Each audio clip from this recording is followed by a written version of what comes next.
It is 6 a.m. in the Mile High City on this Tuesday, November 12th. Good morning, Denver, Colorado. You tuned into the Jeff and Bill Show, News Talk 710, KNUS. I'm your co-host, Jeff Hunt, along with Bill Thorpe, bringing you the freshest insights and hottest takes from the right, left, and center. Congratulations. You're waking up and getting off to work in the greatest country in history. We're gearing up for a whole nother morning of engaging discussions, critical analysis, but most importantly, your calls and texts, because this is where Denver's voice is heard loud and clear. So grab a cup of coffee, Denver. Let's dive into the issues that matter most to you right here, right now. We are diving into Trump's cabinet picks. Nikki Haley, Mike Pompeo out. Stephen Miller, Thomas Homan, Marco Rubio, Kristi Noem in, plus so much more. We're going to be talking with Rory O'Neill, NBC national correspondent, about the team that Donald Trump is bringing in with him. What do you think?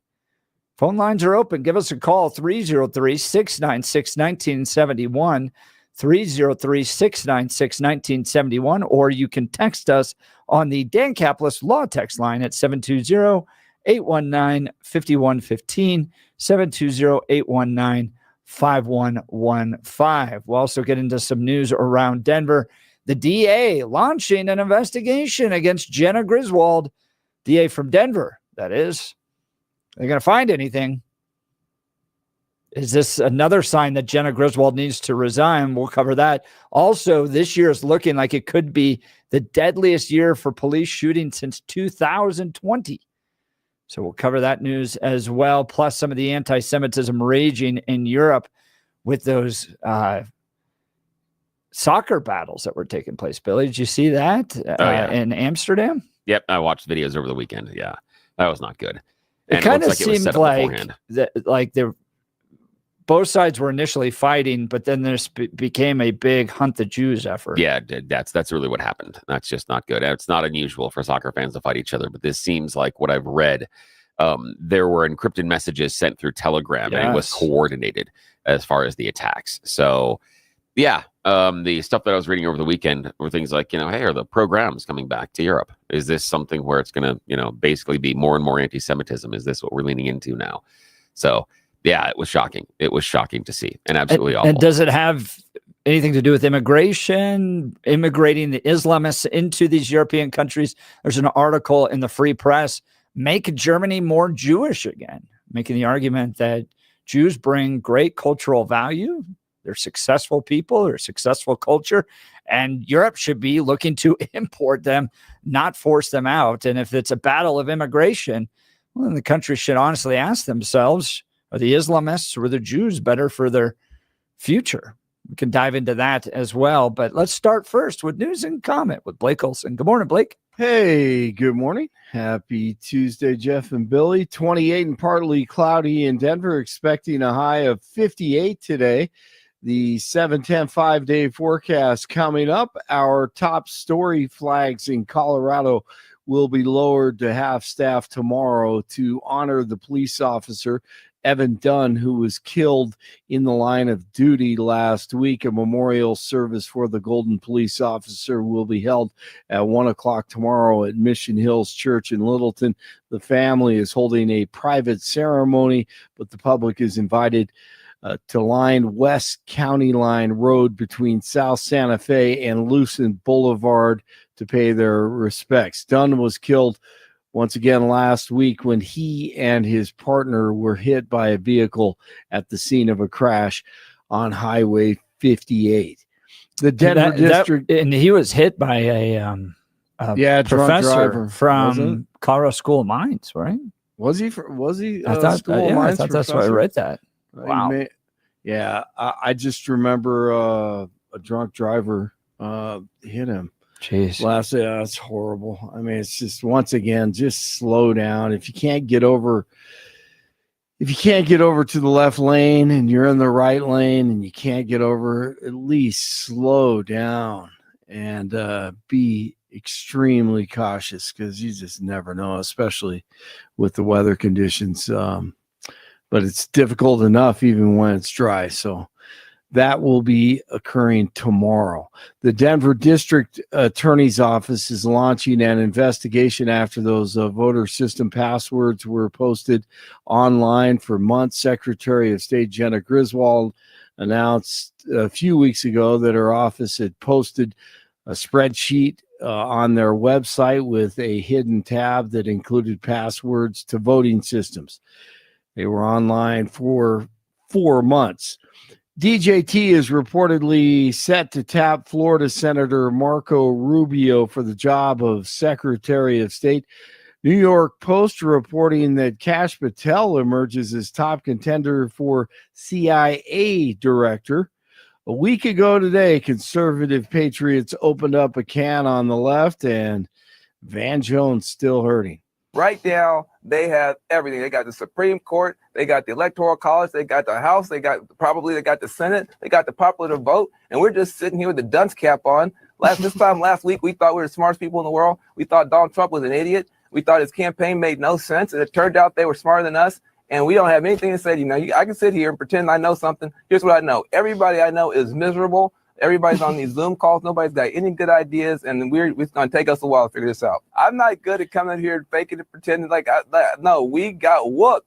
But man, you're gonna go to the spa. You need a massage and a cucumber water. I agree. And a cookie.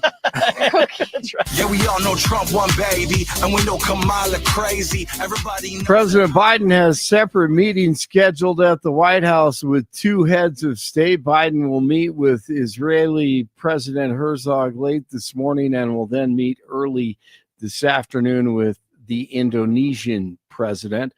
Oprah denies that Kamala Khan paid her $1 million to do that lame interview with her. Hey, Oprah, good morning. How are you, darling? You looking very good.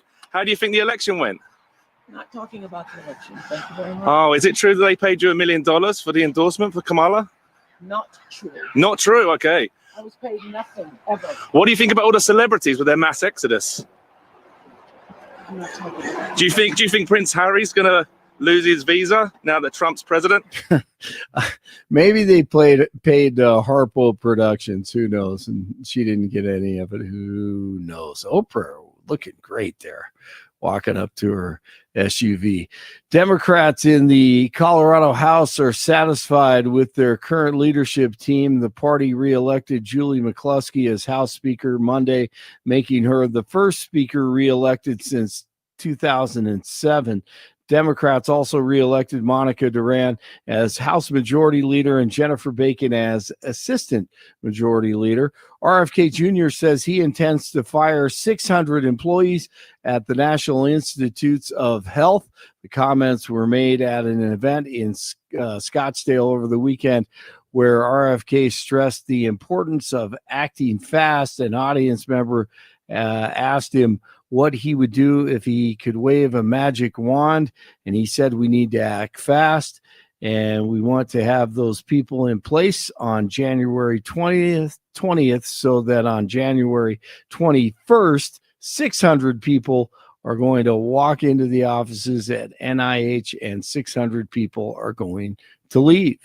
News brought to you by Lair Fireplace and Patio, Denver's premier source for everything fireplace, patio, and grills, locally owned and operated since 1954. Online at lairfireplacepatio.com. 24 in Castle Rock, 26 in Aurora, 28 in Denver. Jeff and Billy continue. It's Tuesday. Blake Olson, News Talk 710 KNUS. It'll be a quiet day along the Front Range. A quick-moving front, though, may impact us a little bit tonight and early tomorrow. Highs will be 50s, partly cloudy with increasing clouds as the day wears on. Tonight, mostly cloudy. There is a small chance tonight for a few snow showers as the front zips through, lows upper 20s. Cooler behind the front, upper 40s, low 50s, but sunny Wednesday, upper 50s Thursday and Friday. Weather sponsored by Colorado's Best Roofing, reminding you to protect your home from the harsh Colorado weather and schedule your free no-obligation roof inspection today at roofingcolorado.com. That's roofingcolorado.com. Meteorologist Don Day in the 710 KNUS Weather Center.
All right, DJT building his team as he gets ready to head into the White House. Here's who he has so far. Susan Wiles, White House Chief of Staff. Stephen Miller, Deputy Chief of Staff. Thomas Homan, Border Czar. Marco Rubio, Secretary of State. Mike Waltz, National Secretary or Security Advisor. Elise Stefanik, UN Ambassador. Lee Zeldin, head of the EPA. Kristi Noem, Homeland Security Secretary. Who's out? Well, he put out an interesting statement over the weekend saying that both Nikki Haley and Mike Pompeo will be out.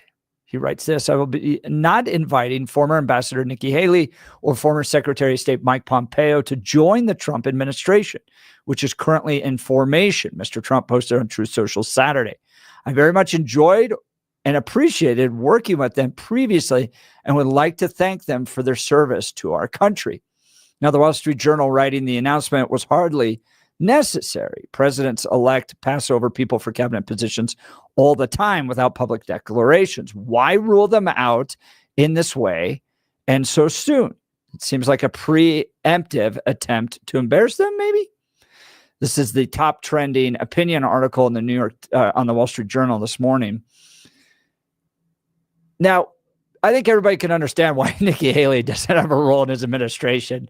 Not only did they not get along when they served together, she was highly critical afterwards and even challenged him in the primary. So, I think presidents have every right to demand loyalty from their cabinet officials, especially with a mandate like this to move forward. And if Nikki Haley has demonstrated that she's not going to be a team player along with Donald Trump's leadership, then yeah, she's not going to be there. But Mike Pompeo's struck me a little bit more. Here is the Wall Street Journal writing about it. One online MAGA acolyte tweeted Sunday that the Stop Pompeo movement is great, but not enough. Right now, we need maximum pressure to keep all neocons and war hawks out of the Trump administration. Don Jr. retweeted his assent. Agreed. 100%, 100%, 100%. I'm on it. Now, Donald Trump Jr. was absolutely critical in the J.D. Vance decision, right? And that turned out to be a really good decision. But what is Donald Trump's foreign policy going to look like? If the hawks are not there, and I don't think he's a dove, he's definitely more isolationist. He's proven time and time again he's willing to drop a bomb on a bad guy if he needs to. He doesn't want to be into these kind of forever wars. That's going to be one of the key hallmarks of his foreign policy. But he doesn't want to have anything to do with the neocons. So what does Donald Trump's foreign policy going to look like? I'm not certain he knows. I don't think he has a plan. I don't think he has an idea. I think what he does know is he wants to be friends with Xi and he wants to be friends with Putin and he dislikes NATO. And so that will govern a lot of things. Friends is the right word to describe? Absolutely. Yeah. Really? Oh, yeah, absolutely. I don't think friends is the right word to describe. Absolutely. Absolutely it is. I mean, this is a guy that he stood with Putin. This is a guy that he stood on stage with. And when confronted that every Western agency said that Russia meddled in the election, he said, I looked him in his eye and he told me he didn't. Why would he lie to me? Yeah, he wants to be friends with him. Yes, by the way, where was the Russian meddling in this election? Oh, it was there. I kept feeling like I was waiting for a big thing to break. No, it was there. It was there. It just, the issue is that once the election came to the end, it just became somewhat moot. It was just like you heard all these people wringing their hands and clutching their pearls about, oh, look, the fraud has already started. The fraud has already started. And then when all of a sudden Trump starts winning, where did all those fraud stories go? That was weird. Wasn't that weird? That in the news cycle, we had a lot of people out there talking about voter fraud was all of a sudden happening. And then when Trump starts winning, those stories evaporated into space. But yeah, there was Russian interference. They called in bomb threats to a series of, oddly enough, mostly Democrat polling places. There was misinformation online that was circulated. The Haitian video that was talking about two guys, hey, we're voting, we're from Haiti, we're voting twice, woo! That was Russian disinformation. That was completely and totally made up. And the guy came out and said he was paid to do it. He came out By afterwards. Russia? Yeah. Said, yeah, he got cash for it. He got $100 to do it. Yes. So, yeah, I know. So it was there. We decided in the news cycle, it didn't matter anymore. So it was like, I don't know the details about the bomb threats, but just a handful of videos. Yeah. I mean, not handful. There were hundreds of videos that were AI I saw that, weird AI videos of women saying that they were supportive of Trump. Oh, there were lots of them. Those didn't turn out to be true. There are lots of them out there that were weird. But AI. They ran that a lot. Mass disinformation that would have flipped an actual election. But again, I didn't say it was massive disinformation, nor did I think it flipped the election. I don't think that any way, shape, or form. But did they try to meddle? Oh, absolutely, absolutely. But we try to meddle in other elections as well, and it should be expected. But the thing was, the narrative was it just disappeared. But Trump does want to be friends with Putin. He does want to be friends with Xi. He talked about the big, wonderful friendship letter he got from Kim Jong-un. He was very proud of that. In fact, you remember that was one of the things he was mad about. Don't you think the goal, though, with Trump, Florida. And this always seems like, I mean, the idea that he wants to be friends just to be friends, or he likes dictators, I don't think is the right take. I think he looks at how you negotiate with people like Kim Jong-un and Putin and others and goes, we don't always have to be outright hostile in order to get what we want. But to become friends, that seems like a bridge too far. Well, all I'm saying is that, he was confronted during his last administration with all Western intelligence agencies telling him something happened. And his solution was to look Putin in the eye and ask him. But we didn't have the Ukraine invasion yet. And Trump talks about how his personal conversations with Putin prevented that from happening. I would disagree with that. I would disagree with that. He says a lot of things that happened. I mean, how many times did he tell us about big, strong men breaking down into tears in front of him? He says a lot of things. Yeah, you can't believe everything he says, honestly. So I'm interested to hear what you think Trump's foreign policy is going to be. There was a really interesting New York Times video yesterday where they went and talked with soldiers and veterans from the Iraq War. Now, 20 years removed from that, what did they think they were fighting for? What did they think we got out of that? Was it worth it? And there was one line that was just like a gut punch. Yeah. It was, George W. Bush at least owes me a beer. I mean, it was these guys 20 years removed after all that going, I have no idea what we were doing there. Oh, no. And even other guys, there's one really powerful moment, black soldier, and the picture's taken, and he's put into an article in Time magazine, and he's got his knee on the chest of an Iraqi man. They had invaded the wrong house. Oh, yeah. And he's like trying to 20 years later look back on this and go, we invaded the wrong house. This guy is trying to defend his family. And I punch him, put my knee on his chest. And 20 years later, there was a massive movement in this country because police officers had put their knees on the chest of a guy named George Floyd in a neck. Yeah. But like, and this guy's black and he's trying to reason through, did I participate in the same things that I opposed 20 years later simply because I was ordered to do so? And powerful video vignette put together by the New York Times looking at the Iraq War through the eyes of the veterans 20 years later. So that I bring that up because that feeds this discussion about what Trump's foreign policy. And I think his opposition to the Iraq War is wildly personal to him, like deeply personal to Donald Trump. And it motivates him to not put our troops into that type of situation again. I don't think he has any deep held opposition to the Iraq War. I believe, and I could be wrong on the timeline, I don't think he came out until late in it to actually be against it. He wasn't one of the people that was beforehand saying we shouldn't be doing it. He didn't talk about it. And on balance, what I would say is look at the amount of time Donald Trump spent talking about the Iraq War versus the amount of time he talked about whether or not Barack Obama was born in this country. Which one was more important to him? on balance, it was more about whether or not Obama was born in this country. So I disagree that that was a strongly held belief for him. I think it's much, much, much more utilitarian.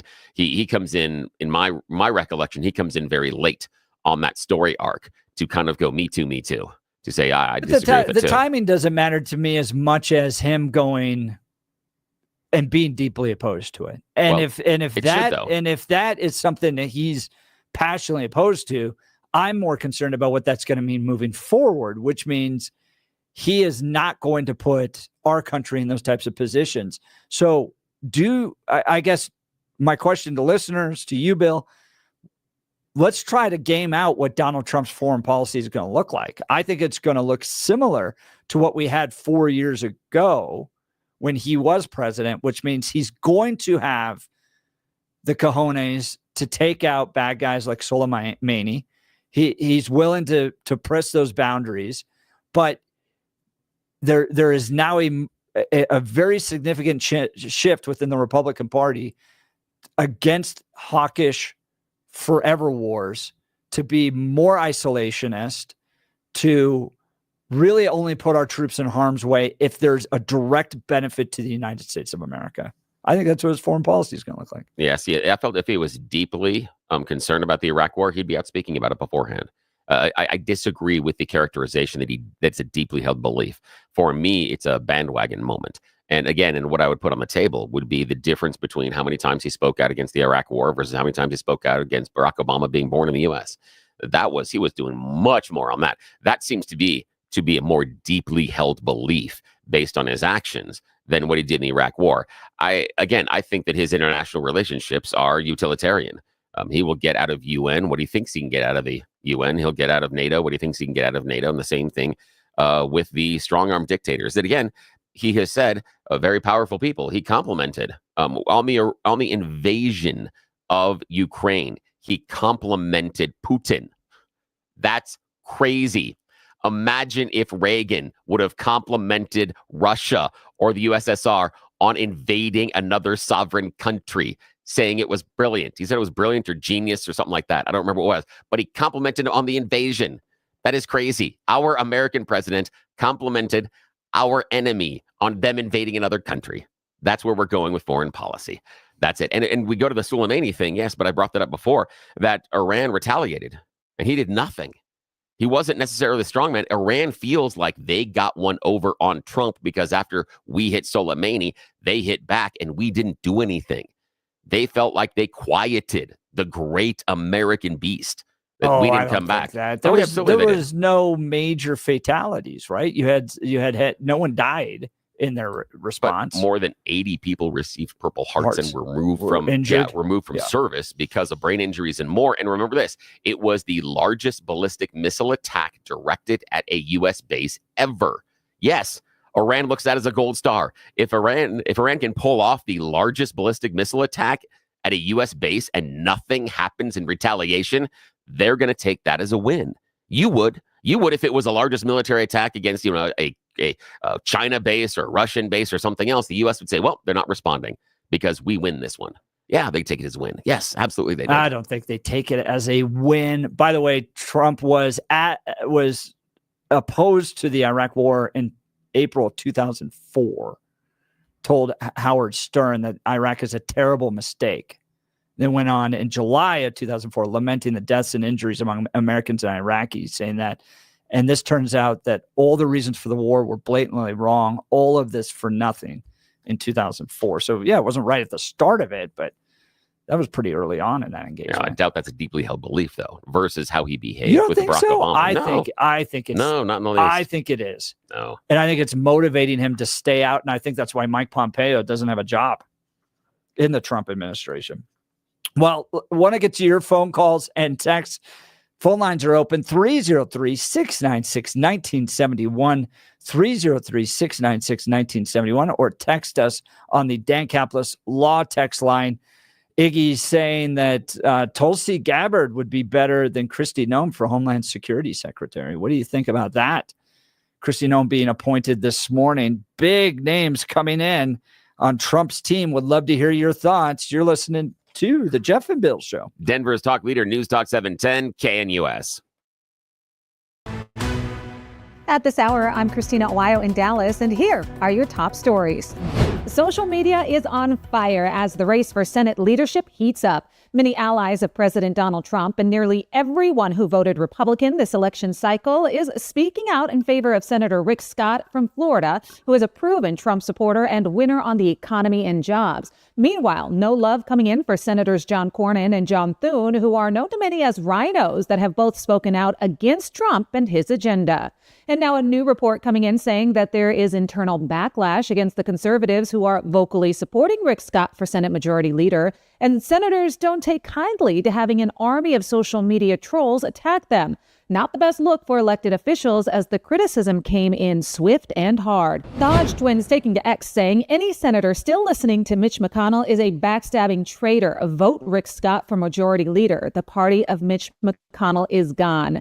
Nova Campaigns posting videos of Cornyn saying his previous statements are disqualifying. Under the effective leadership of Director Wray, the agency has remained committed to doing things independently and by the book. As for Rick Scott, he's ready to go, posting that for too long, the Washington establishment has spent money our country doesn't have and added trillions to our national debt. It makes me sick to think we could pass this problem on to our grandkids. That's what you need to know at this hour. In Dallas, Christina Owayo, Salem News Channel.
Discussed with Senator Kaine a little bit about whether or not the president has the authority to bomb Assad's forces or installations in Syria. And you mentioned historically, well, we've done it in the past. I don't think that's a complete enough answer. I mean, my question would be, do you think it's constitutional authority to bomb Assad?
Welcome back to the Jeff and Bill Show. So Mike Pompeo is out.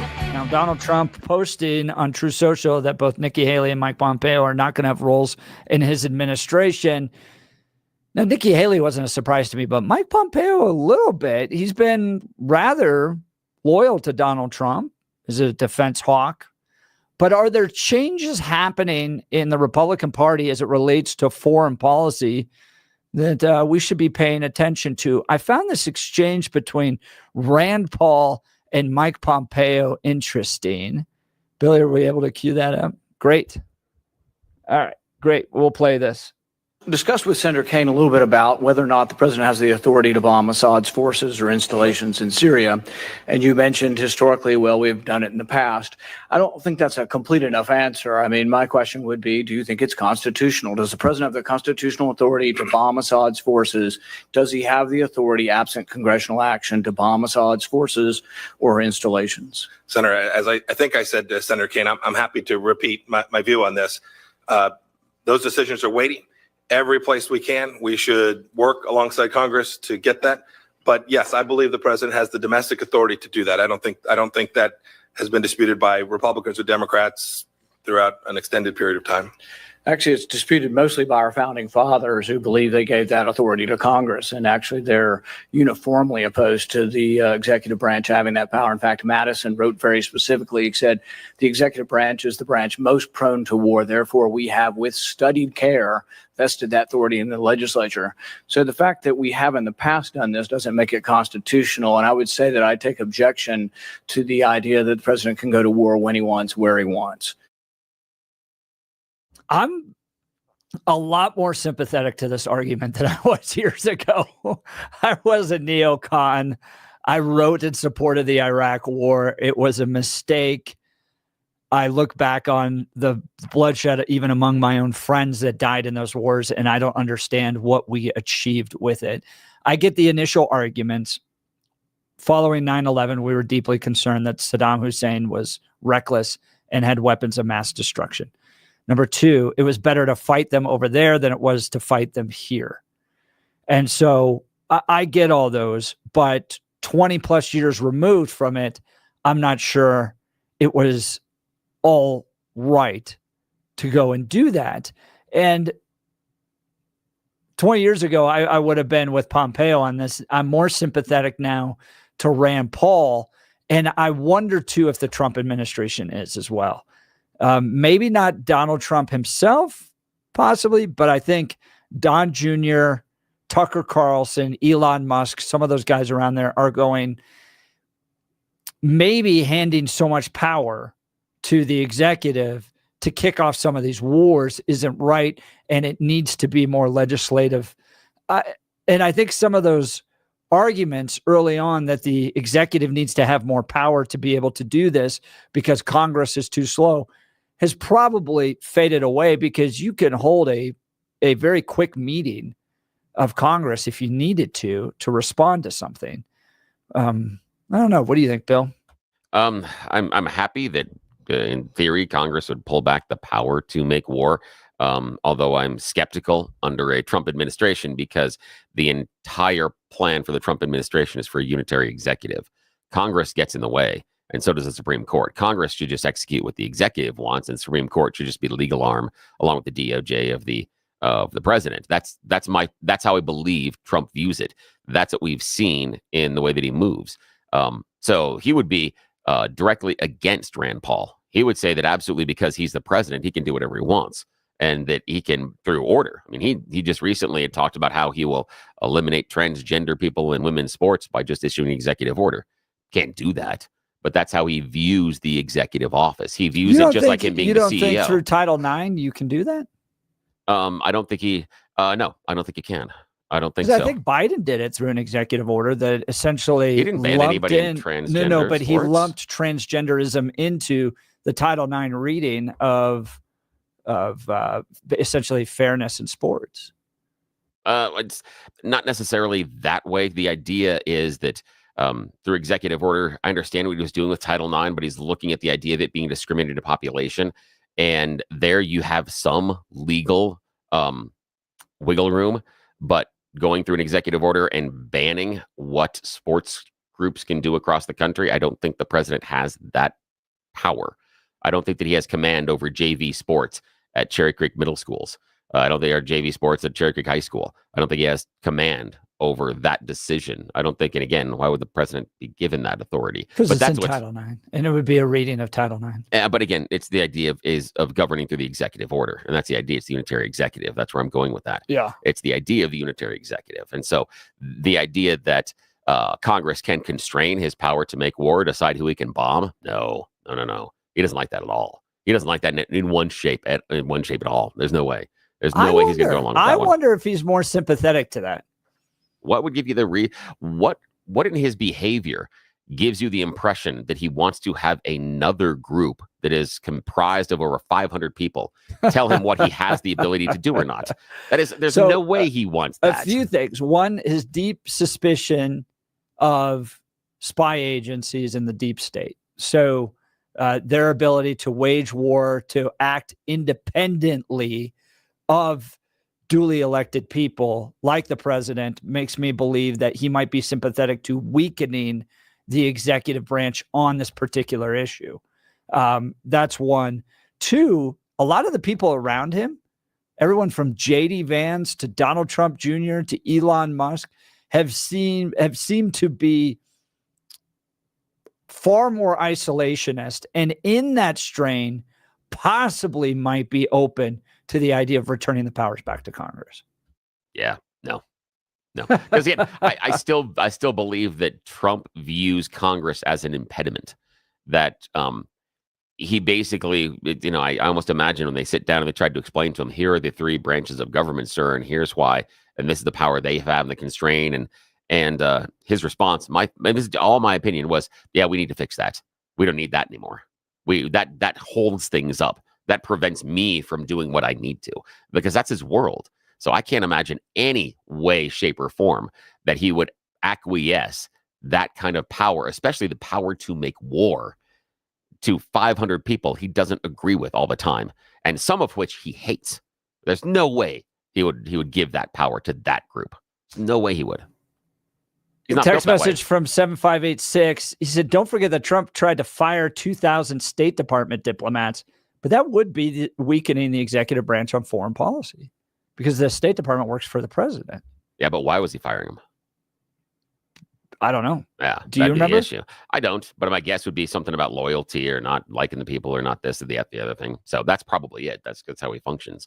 So that would probably be the idea. See, that's where it goes back to me. There's this deep state within these executive agencies of rulemaking, of people that are not elected making decisions that I think he hates. And could that be it? That he fired the people of the State Department because they weren't allowing him to do and flex his muscles the way that he wanted to? They were telling him, no, you can't go and declare war. No, you can't do this. And again, I'm just inventing that. But the idea, if the State Department came into him and said, no, sir, you're not allowed to go and declare war on your own or start this on your own. We need to go to Congress, etc. Just like you're hoping would happen. He would go, no. Y'all are fired. I get to do what I want. Well, that's what he wants. It seems like we might be on the precipice of a brand new American foreign policy. We saw elements of it under Trump's first 4 years. It is a rejection of what took place under Bush, partly under Obama, because if you remember, Obama dropped a lot of drone strikes on people. He may not have gone to war at the same level that George W. Bush did, but this is a pivot, I think, within American foreign policy that still wants to be strong. I don't think that this is dovish policy, walking away from battles or allowing China, Russia to just do whatever they want on the international stage. I think he's going to be a tough negotiator, but I think Donald Trump's looking at the power of American might outside of just direct military power, forever wars. He's looking at the power of our economy. He's looking at the power of our people,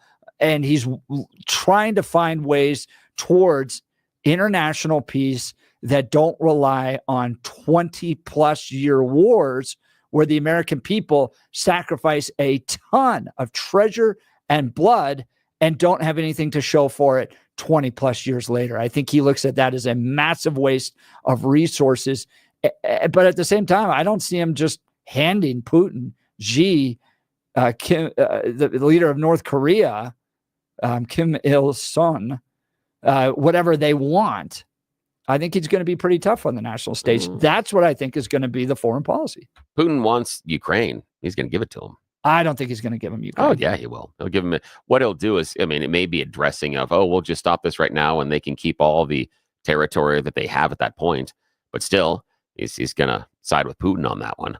And in fact, I mean, you had the idea that, I mean, when he had met with Zelensky, when Zelensky came down to Mar-a-Lago and they're having the co-press conference, Trump takes a moment to talk about the strong relationship he has with Putin during the press conference when he's standing next to Zelensky. But he still says he has support for Ukraine and Zelensky. I know, but imagine that. Imagine any other president. Because he's saying that he can negotiate a deal here. Saying that he has a strong relationship with them. No, not when you're standing next to your ally that was democratically elected. You don't turn around and go, oh yeah, and we also have a good relationship with the guy that we dislike and our enemy.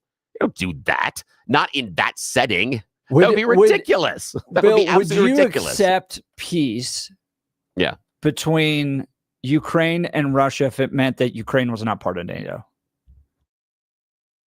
No, because really. And here's why. I want Ukraine to have self-determination.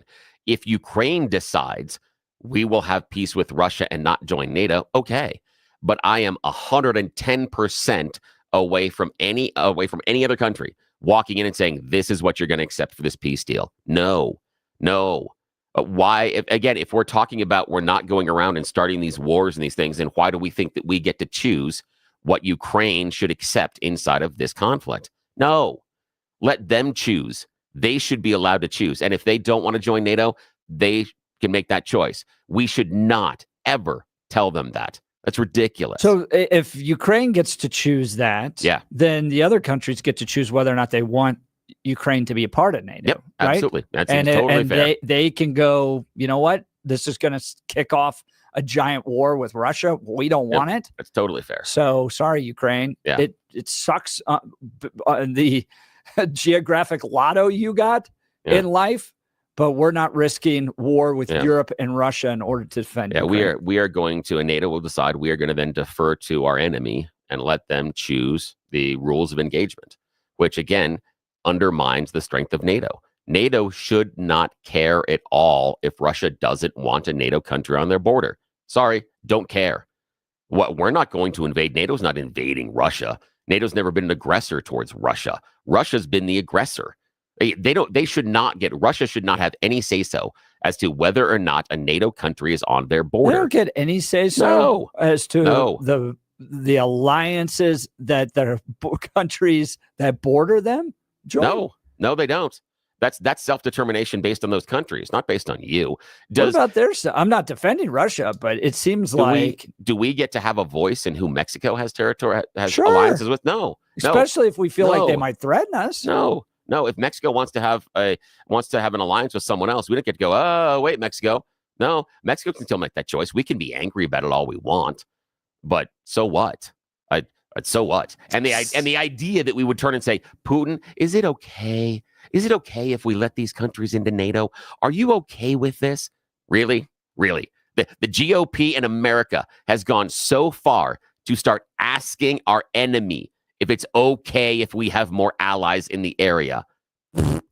We are a failed country at that point. We are a failed country. And I don't want to hear anything about rebuilding the military and saluting the flag and how strong we are and how we're defending freedom. I don't want to hear anything else about it if we are going to say, Russia, is it okay that we don't have any people that like us on your border?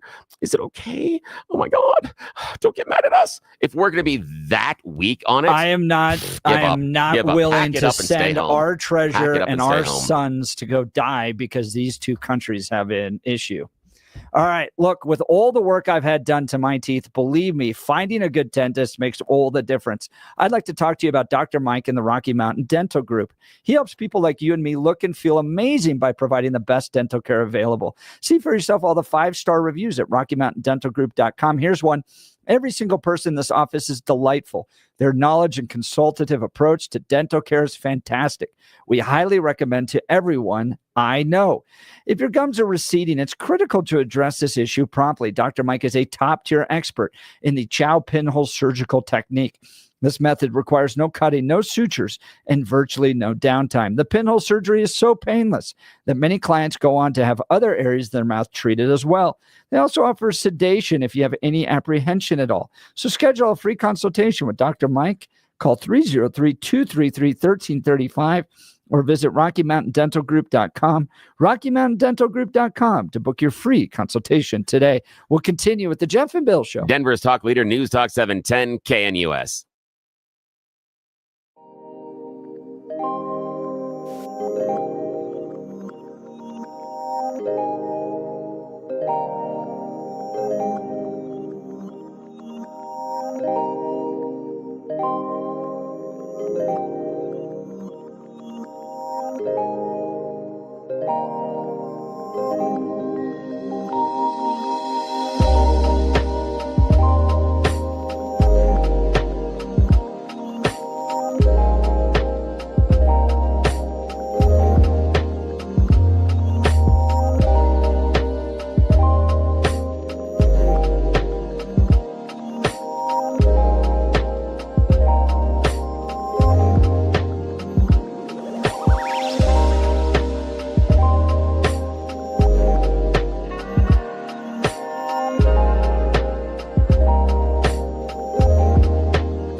Bill, that debate kicked off the text messages, which we'll get to in the next hour because we're going to continue this conversation about Trump's pick as he heads into the White House. But we got to give the people what they want, Bill. Yes, it is time to play everybody's favorite fake radio news game show. We call it You Choose the News. I have scoured the interwebs for moments this morning to find really dumb stories about us humans, giving them even more ridiculous headlines so that we can play this fake radio news game show. Why? Nobody in charge has any idea. We waste time at this part of the morning. They don't wake up for about another 9 minutes, so we are going to take full advantage of when we are left unsupervised. Lesson for everybody. All right, also remember, this is a tiny secret between Jeff, Blake, myself, and our listeners. Don't tell the people in power because they'll make us stop this. And come on, it's fun. Alrighty, here we go. Gentlemen, Blake Olson in the newsroom and Jeff Hunt in the studio. Here are your choices. Headline number 1, Free Winnie. Headline number 2, Bargain Shopping. Headline number 3, I'm all right. And headline number 4, Explanation of warning labels. Mr. Hunt, your Let's choice. start with I'm all right. Yeah, please. I'm all right. You might remember the Kenny Loggins song from Caddyshack, and that's exactly what we are referring to here. Back in 1980, Mount St. Helens erupted. The fiery blast of molten rock and scorching ash left miles of debris surrounding the landscape. It was left in ruins. There were plant trees, and every living thing in the path was incinerated. So scientists pulled something out of Caddyshack and started to rebuild the ecosystem with gophers. Yeah, they had done a study figuring out that there weren't a lot of plants that were living in the area post-blast. They had an idea that because gophers is the way that they live and they burrow underground, they'll actually encourage the microbes and biomes inside of the soil to start producing plants. And they tried it. They went back and they said just within 10 years, it was amazing to see how much biodiversity was back just in one little area. More than 40,000 individual plants were found in just an area where they dropped all these gophers and said over the course of 40 years, yeah, it's gophers. That is it's responsible for the biome now. So back Bill in, Murray, take a seat. Exactly. All righty, Blake Olson. Free Winnie, bargain shopping, or explanation of warning labels.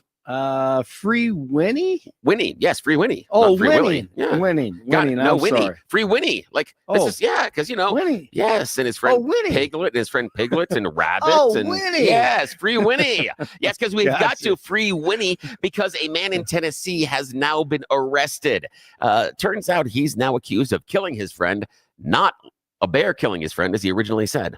Now, what happened was the case began, Brandon Andre called 911 claiming that he was injured after he was chased by a bear and fell off a cliff. Call was pinged in the area, and a small mountain town in Tennessee, population about 800 people, body was found. The ID, Brandon Christopher Andre, but it wasn't him. The identity had been stolen, used multiple times. The person was also not killed by a bear. Officers pretty quickly discovered this was murder. They have identified a suspect, and the guy's now behind bars. Yes. Not the bear. Not the bear. No. So Winnie is free. Winnie. Which is Good great. try. Yeah, exactly. Was a bear. All righty. Jeff Hunt, your final choice this morning, sir. Bargain shopping or explanation of warning labels? Bargain shopping. Yes, bargain shopping. You know, when you go on the Facebooks, that Facebook marketplace, you can find some really weird things for sale, but also some amazing bargains. And now, if you were on Facebook marketplace in Texas recently, you could have got a baby. Yes, 21-year-old Juniper Bryson is under arrest because she offered people her newborn baby. She put it up for sale for the highest bidder. She originally said she just wanted to facilitate an adoption, but the text messages back and forth realized now she's looking for financial gain from selling the baby. Oh, yeah. geez. So baby's There's been gonna be yanked a from lot her. of therapy to recover from that. Yeah, not surprisingly, she is on drugs. Yeah. A lot of drugs. Sad. Yeah. Back to you, sir. All right. Well, we're going to continue our conversation on Trump's cabinet picks. KNUS.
That's the first time I've heard that, Bill. That Me was too. That funny was really audio. good. I like that one. That was fun. 7 a.m. in the Mile High City on this Tuesday, November 12th, 1 week removed from DJT's massive red wave win. Congratulations.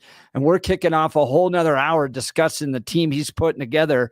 Are you excited about it? Is it the right people? Is there anybody in there that makes you raise an eyebrow as to whether or not they're the best to do the job?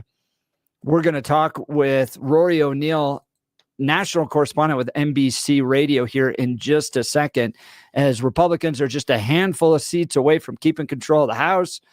President Trump's new administration is starting to take shape, and the Senate will vote on new leadership tomorrow.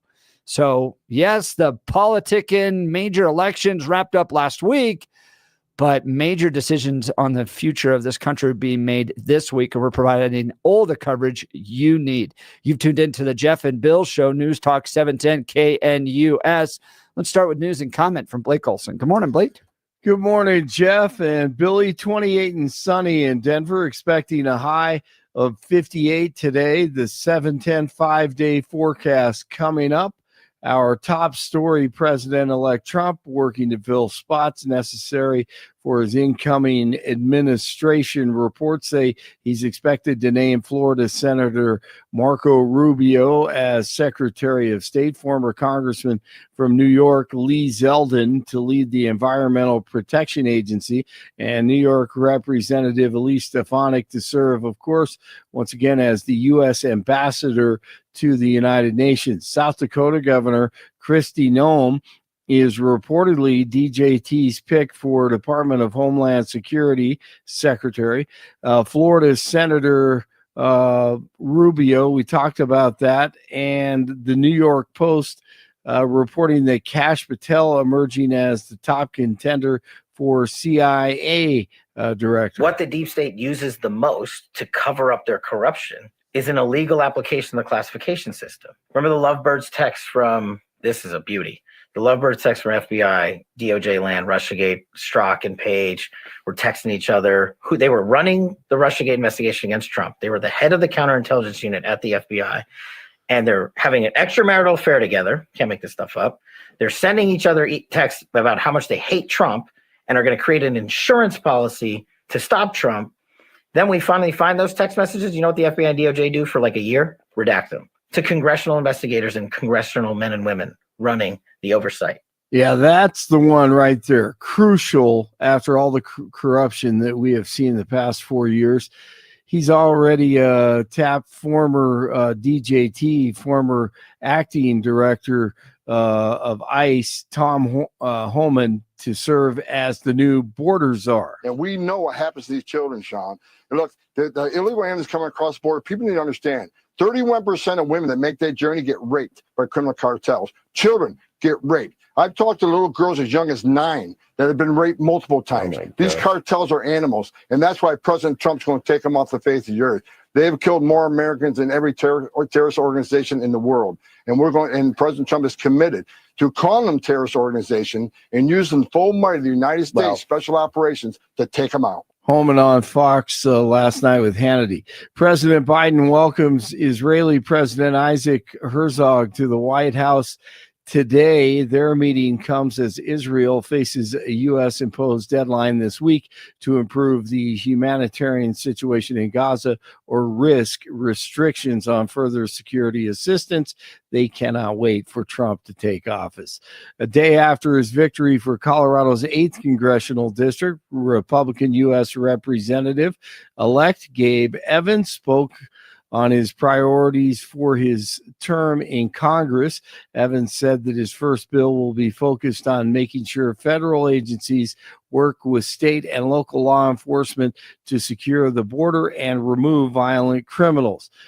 Evans emphasized that he is not a fan of separating families. Outside of immigration, Evans said that he is focused on keeping the Space Force in Colorado and making living in the state more affordable. But you knew all of that because he was on Jeff and Billy yesterday morning. Democrats in the Colorado House are satisfied with their current leadership team. The party reelected Julie McCluskey as House Speaker Monday, making her the first speaker reelected since 2007. Democrats also reelected Monica Duran as House Majority Leader and Jennifer Bacon as Assistant Majority Leader. Over a dozen monkeys are still on the loose after escaping from a research facility last week in South Carolina. Officials with the Alpha Genesis say 43 monkeys originally escaped and 30 have since been recaptured. The animals are reportedly in good health. George, dinner. Hey, is that one of my socks? And a man is behind bars after he was found living in the crawl space of an elderly woman's home in East LA. Why doesn't that shock me? The resident and her family called police to report loud noises coming from beneath the house, which they had previously assumed came from animals. Those are some big animals. Officers used tear gas to flush the man out after negotiating failed. The family of the 93-year-old woman who lives there says that he may have been staying there for up to 6 months. Last night, Avalanche over the Preds 3-2 in the NFL. Monday Night Football, Dolphins over the Rams 23-15. 23 in Littleton, 26 in Centennial, 28 in Denver. Jeff and Billy continue Tuesday morning. Blake Olson, News Talk 710 KNUS. It'll be a quiet day along the Front Range. A quick-moving front, though, may impact us a little bit tonight and early tomorrow. Highs will be 50s, partly cloudy with increasing clouds as the day wears on. Tonight, mostly cloudy. There is a small chance tonight for a few snow showers as the front zips through, lows upper 20s. Cooler behind the front, upper 40s and low 50s, but sunny Wednesday, upper 50s Thursday and Friday. Weather sponsored by Colorado's Best Roofing, reminding you to protect your home from the harsh Colorado weather and schedule your free no-obligation roof inspection today at roofingcolorado.com. That's roofingcolorado.com. Meteorologist Don Day in the 710 KNUS Weather Center.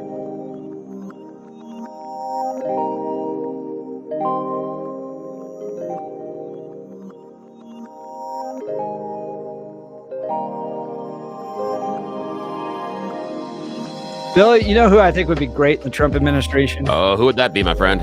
Dan Caplis. Good choice. Dan Caplis and Dan Caplis Law. I've known Dan for well over a decade.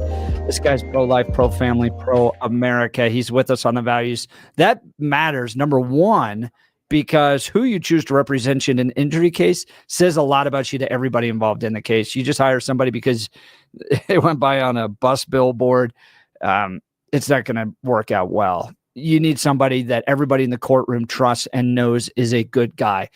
And that matters a lot. But really what matters? Winning. And that is Dan Caplis. Dan is believed to be the only lawyer in Colorado history to win 5 straight multi-million-dollar verdicts in Colorado crash cases. Dan is also believed, and listen to this, to have won the largest truck crash verdict in Colorado history. Dan Caplis Law is so trusted that they're the official law firm partner of the Denver Nuggets and the Colorado Avalanche. Dan Caplis Law is a serious firm for serious cases. You might say to yourself, I can't afford this guy. Don't worry, it's not true. Dan accepts righteous injury cases on a percentage fee basis. That means he can represent good people from all walks of life without regard to ability to pay. So I want you to put his phone number in your phone because you're likely not in a car accident right now where you need to call him right away. But when that happens, you need to be able to call him immediately. Here's Dan's phone number, 303-770-5551. That's 303-770-5551, or hit dancaplisLaw.com. That's Dan, C-A-P-L-I-S law.com. All right, so Bill, during the news break there, we're talking the team that Donald Trump's going in with him, right? Yes. Susan Wiles, White House correspondent, Stephen Miller. And then Blake brought up Kash Patel. Now, I don't know much about Kash, but you don't seem to be a big fan of Kash Patel. He's a conspiracy-minded fearmonger, in my opinion. He's a guy that trafficked in a whole bunch of disinformation. He was one of the leading voices about the election being Sounds stolen. perfect for the CIA. Yeah, I know. But again, he was the guy that was sitting there in There's a laptop. leading voice for election disinformation and elections being stolen. He trafficked in a false narrative about what happened in January 6th.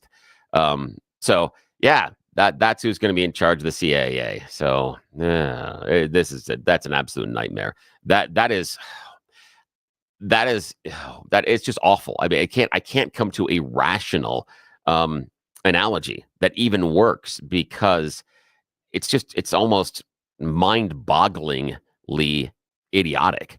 He doesn't have anything in his background that gives you the slightest that he would be ready or able to lead that branch of the government. However, that's not the point. I don't he think served on the U.S. National Security Council official, senior advisor to acting director of national intelligence, and chief of staff to acting U.S. Secretary. During United Trump's States Secretary of administration, Defense. And then went out afterwards and told a bunch of lies about stuff. So again, I am not of the opinion that because Trump put him in the job the first time that they were able to do the job. Remember, he put a lot of people in jobs that said they weren't qualified afterwards. We can go through Rex Tillerson, who talks about Mike Pompeo, did a good job for him, but now doesn't want him back in the administration. He doesn't like General Mark Milley, doesn't like General Kelly. There's a long list of people that he put in positions that he now said they suck.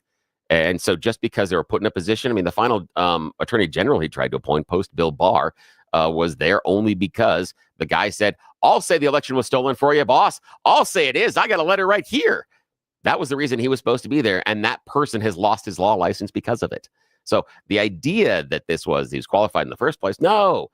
But again, this is not about qualifications. This is about loyalty. Trump was open about that in the election. I don't think it's either or. Oh, no, it is. It's all loyalty.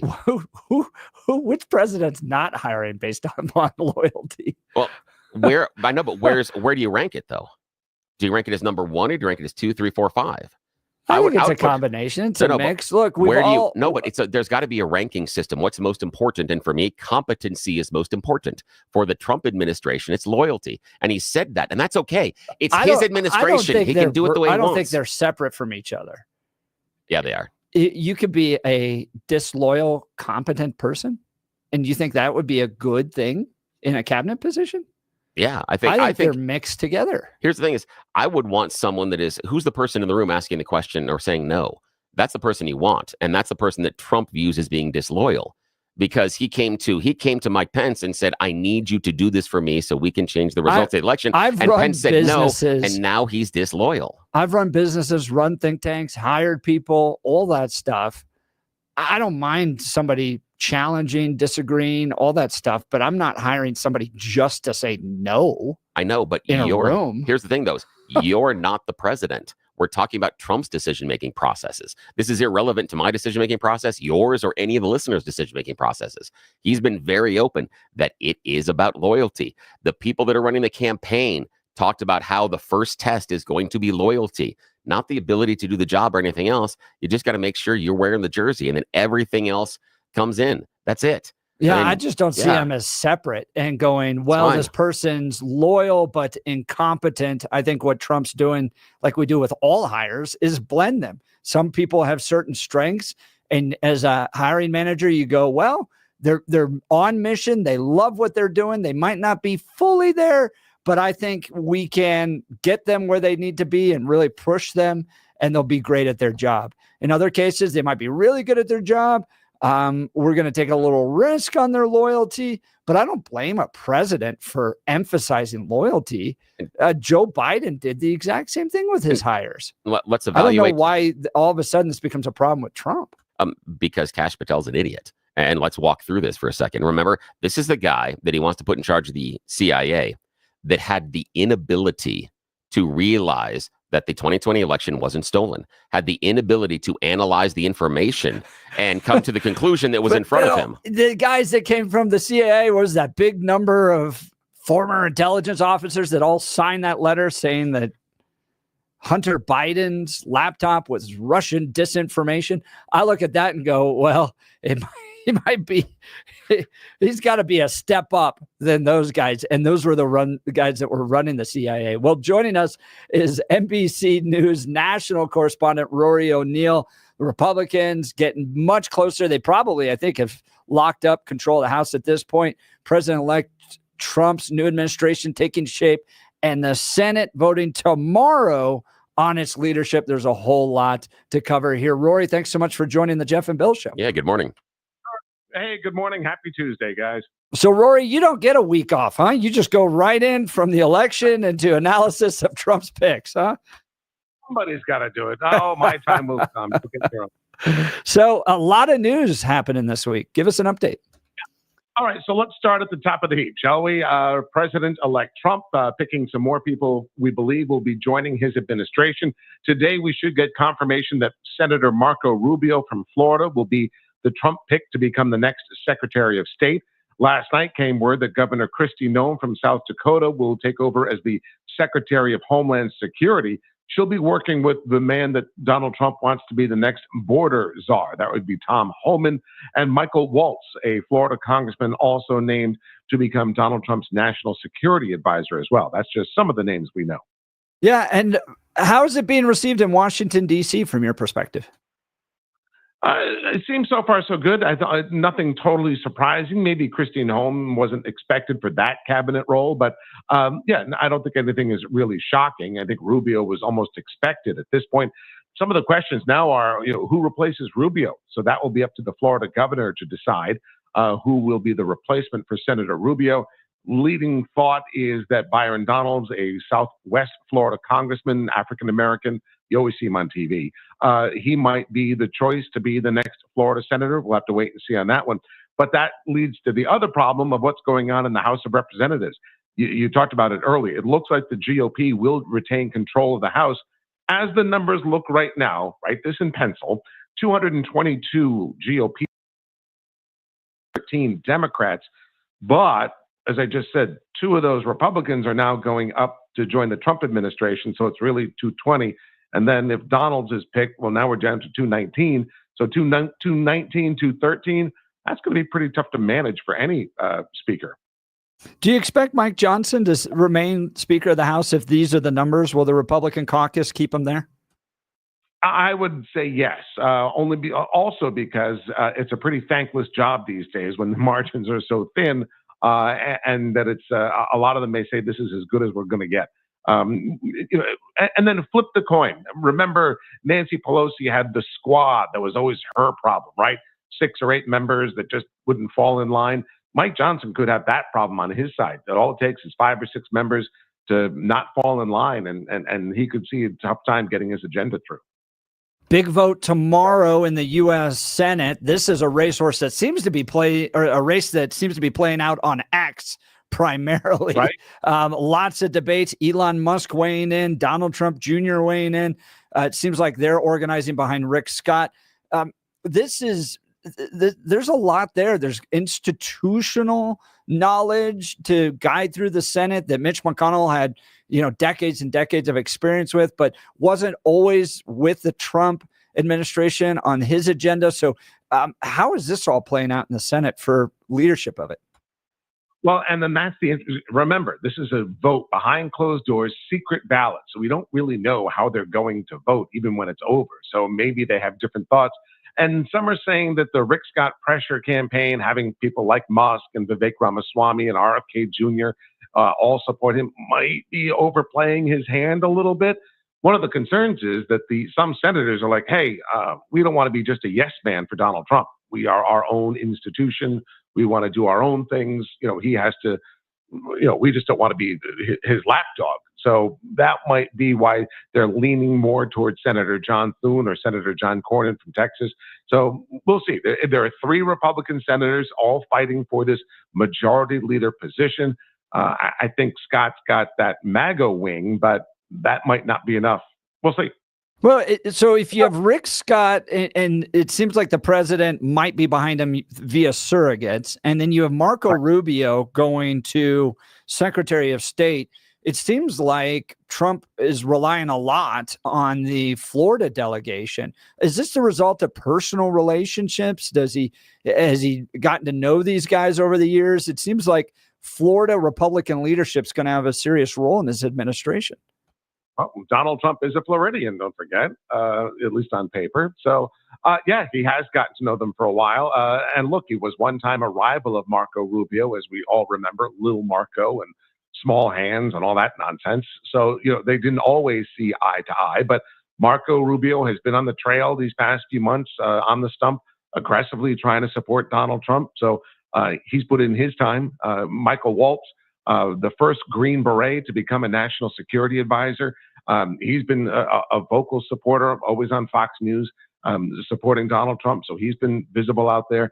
So again, no surprises here. These are the people who've been part of the wing supporting Donald Trump all along. Talking with Rory O'Neill, he's a national correspondent for NBC Radio, about the administration that Trump's building around him. Now, I do want to go back to the Senate real quick. Tom Cotton, initially looked at as possibly having a role within the administration, has decided to remain a senator. Do you have any insight into what happened there? Well, right. There was some talk of making him defense secretary, but now it looks like he will become the chairman of the Senate Intelligence Committee if he stays, with Rubio leaving, because that would have been Rubio's job. But now if he's out, Cotton will take over. So Cotton will have a very powerful position in the U.S. Senate. So I think maybe he can address more than just defense-related issues while staying in the Senate. And the Trump job might last 4 years, more likely 2 or 3. So the Senate would be a much longer term gig for him. Rory O'Neill, NBC national news correspondent, joining Jeff and Bill live. We're analyzing Trump's cabinet with him as he's putting it together. We've talked about people that are going into the cabinet. Let's talk about people that are not. Reactions to Nikki Haley and Mike Pompeo being thrown off the ship. They've been voted off the island as survivor. They got a nice, well, we really like you, but don't send us your application. Yeah, and Nikki Haley sort of was going along. I mean, look, she had her campaign got about 10 to 15, some cases 19% of the vote of Republicans who weren't supporters of Donald Trump. So it seemed that was a pretty large contingent. But Donald Trump likes people who are on his team and vocal about it, and Haley was not. Now, even in these last few months, she was not on the campaign trail for him. She said that she hadn't talked to Trump since June, so she wasn't asked to be on the stump for him. And there was some criticism of that as well. Pompeo's a little bit more surprising, but they had some falling outs back in the day. He was also trying to stump for Donald Trump in recent months leading up to the election. But Haley is probably the one that's a much more high profile for her decision not to be included in the new administration. These are only rumors right now, Rory O'Neill, so you do not have to comment on them directly if you do not want to and sully your good broadcasting news name. But on the rumor mill, it's a push inside the Trump campaign to isolate Nikki Haley and Pompeo outside the administration to grease the skids for Vance in 4 years. They don't want to have anybody inside the administration that could really take a good shot at knocking Vance from the top of a potential Republican ticket. Your thoughts on that rumor? Yeah, not a bad chess move, I guess. If you think Vance is going to be the guy in 4 years, that's going to be a fight for that one. So we'll see. But Haley might be her own strong candidate again in 4 years' time. It could, because let's face it, most vice presidents go off into oblivion. So it's really the challenge for Vance to make something of it and make a name for it for the next 4 years. Talking with Rory O'Neill, NBC national correspondent. Now, speaking of former vice presidents, does Mike Pence, from your perspective, have any role in shaping the Republican Party conservative movement moving forward? I don't think so. I mean, and the same as Kamala Harris, I don't think she's going to be around in Democratic politics anymore either. Thank you. Next. That's down the trail of Dan Quayle, apparently, right? Golf game. Rory O'Neill, NBC national correspondent, really appreciate your time today. Thanks for giving us an update. A lot to watch, even after the election. Big decisions being made, and you provided some great analysis. I appreciate it. Thank you so much. Thanks, guys. So That's interesting. I do think there's a play where they're putting Haley and Pompeo on the outside, so they don't have 100% experience. Yeah, because you will have the return of the neocons.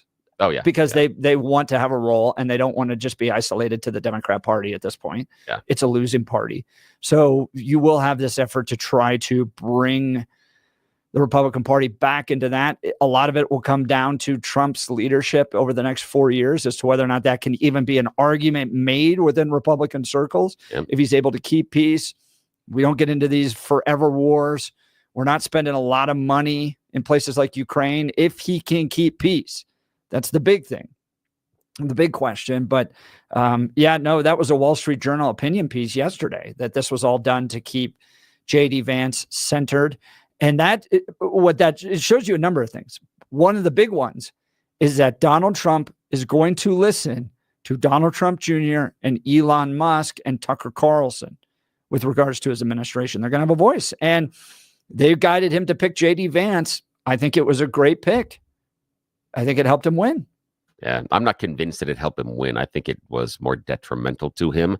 But the Democrats messed things up so badly. It wasn't necessarily something that impacted him long term, because early on it was really bad for him. It was really, really bad as far as the view of J.D. Vance. And I don't think that J.D. Vance necessarily, I don't know what his positive, negative rating is right now, but I haven't seen him very positive at all. So I'm not convinced that it's necessarily when they positive. he became this attack dog, they were able to just push out. So, I mean, just think of the juxtaposition to Kamala Harris and Tim Walz not really doing much media, especially hostile media. I would and disagree then with that. J.D. Vance going right at the most hostile media outlets.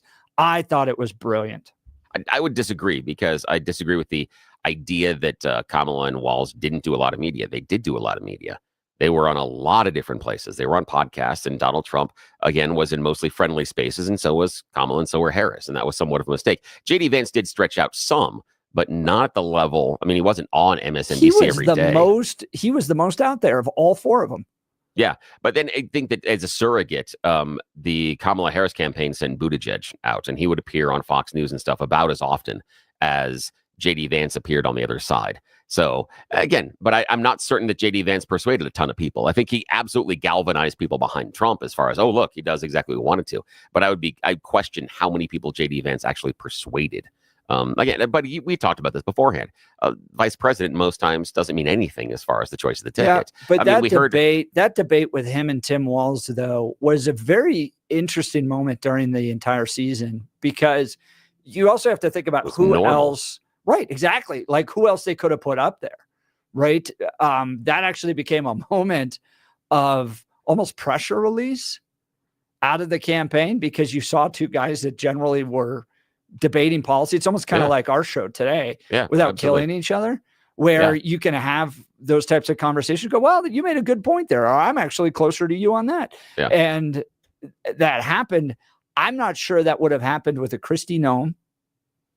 I'm not sure. I think it probably could have happened with a Tulsi Gabbard. She's that good. I think with a Nikki Haley, it could have. Yeah. Yeah, Nikki Haley. Yeah, that's a good point. I think she could have. I think Pompeo could have gotten there. I think Pete on the other side could have done that. Oh, yeah, absolutely. But none of the squad members, none of the AOCs. And what's his name? Shapiro out of Pennsylvania probably as well. Probably could have. He could have done that. Yeah. But no, AOC squad, no. They couldn't have handled that. There's no way. Yeah, there's no way. But you know what I can handle now? I got to tell you about. I had an amazing thing happen over the weekend.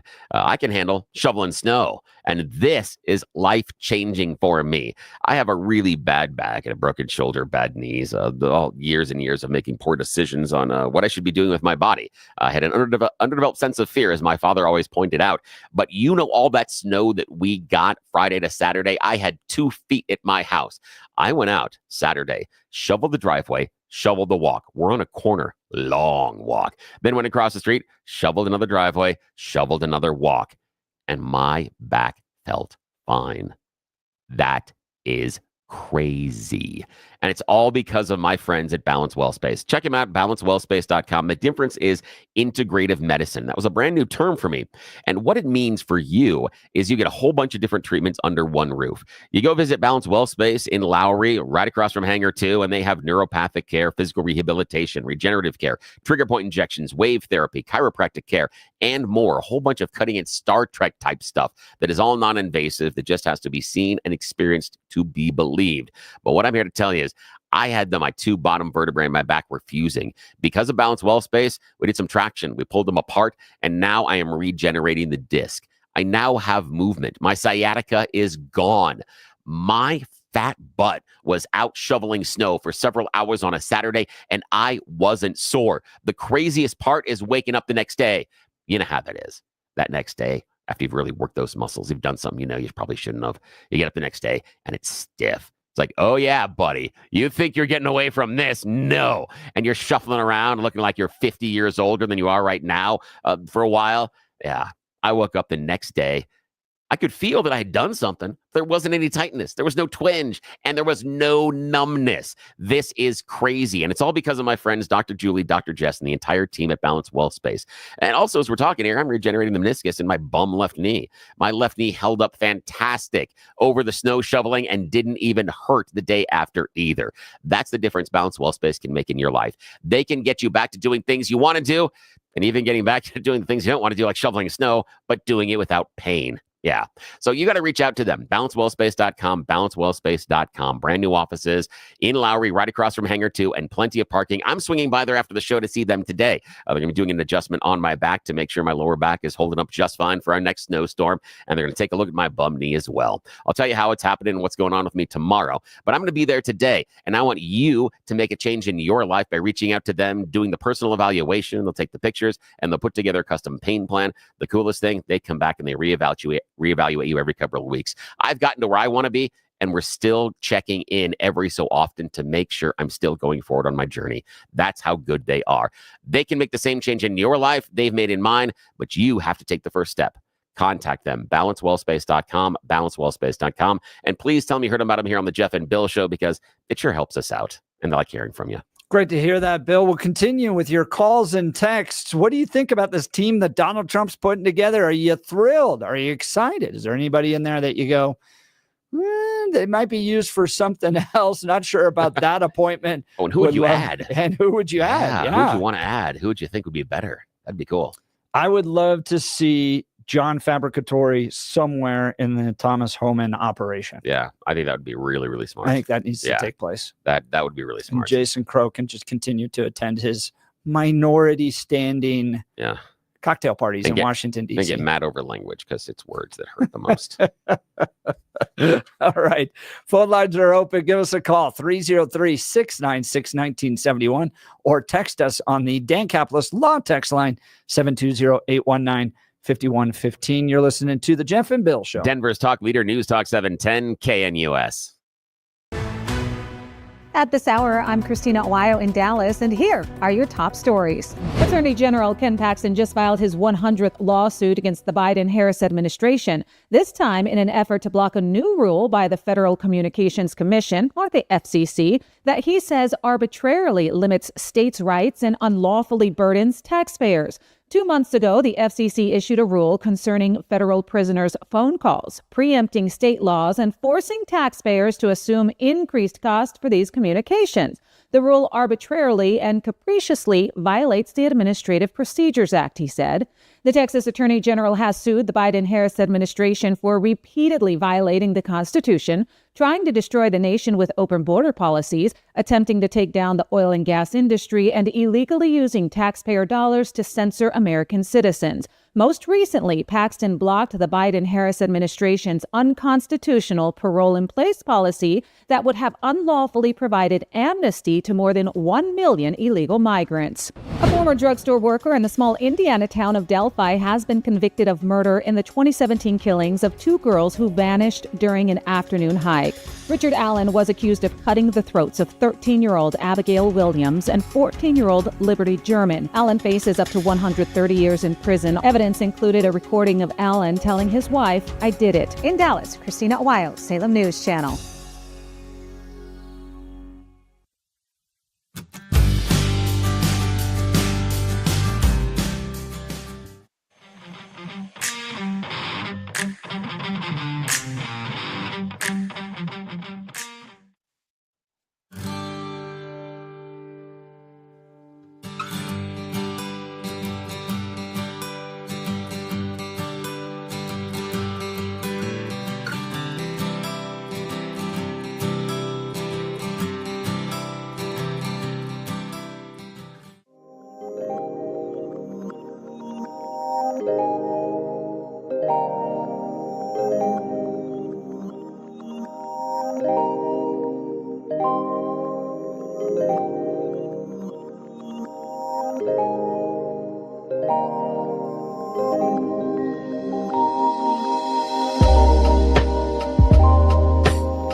Welcome back to the Jeff and Bill Show. We're talking about the team that Donald Trump's building to go to battle, deep state against the enemies, foreign and domestic. Susan Wiles, White House Chief of Staff; Stephen Miller, Deputy Chief of Staff; Thomas Homan, Border Czar; Marco Rubio, Secretary of State; Mike Waltz, National Security Advisor; Elise Stefanik, UN Ambassador. I've known Elise since she started her career. She is great. Lee Zeldin, EPA; Kristi Noem, Homeland Security Secretary; possibly Kash Patel for CIA Director. Out. Mike Pompeo, Nikki Haley. So how do you feel about all this? We're taking your phone calls and texts. Let's go to John, Denver. Good morning, John. You're on the Jeff and Bill Show. Morning. Good morning. I like your show. I watched Hannity last night with Tom Holman. This deportation is going to cost a lot of money, and where's it coming from? What about these corporations that not only hired them, but went to Mexico and recruited them to come here? Shouldn't they be liable to help relocate these people?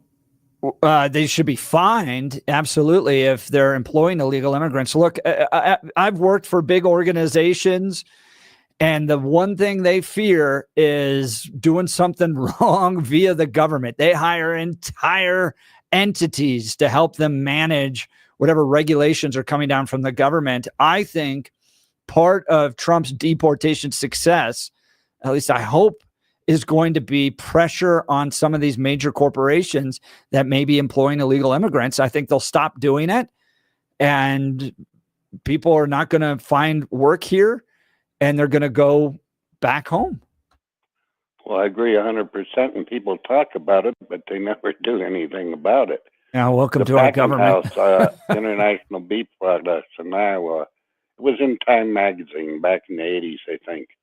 Not only did they go outside the country and recruit, they even built living places for them to come here. Look, and I'm not opposed to migrants working and coming to the United States for a certain time period. That's the way it used to be.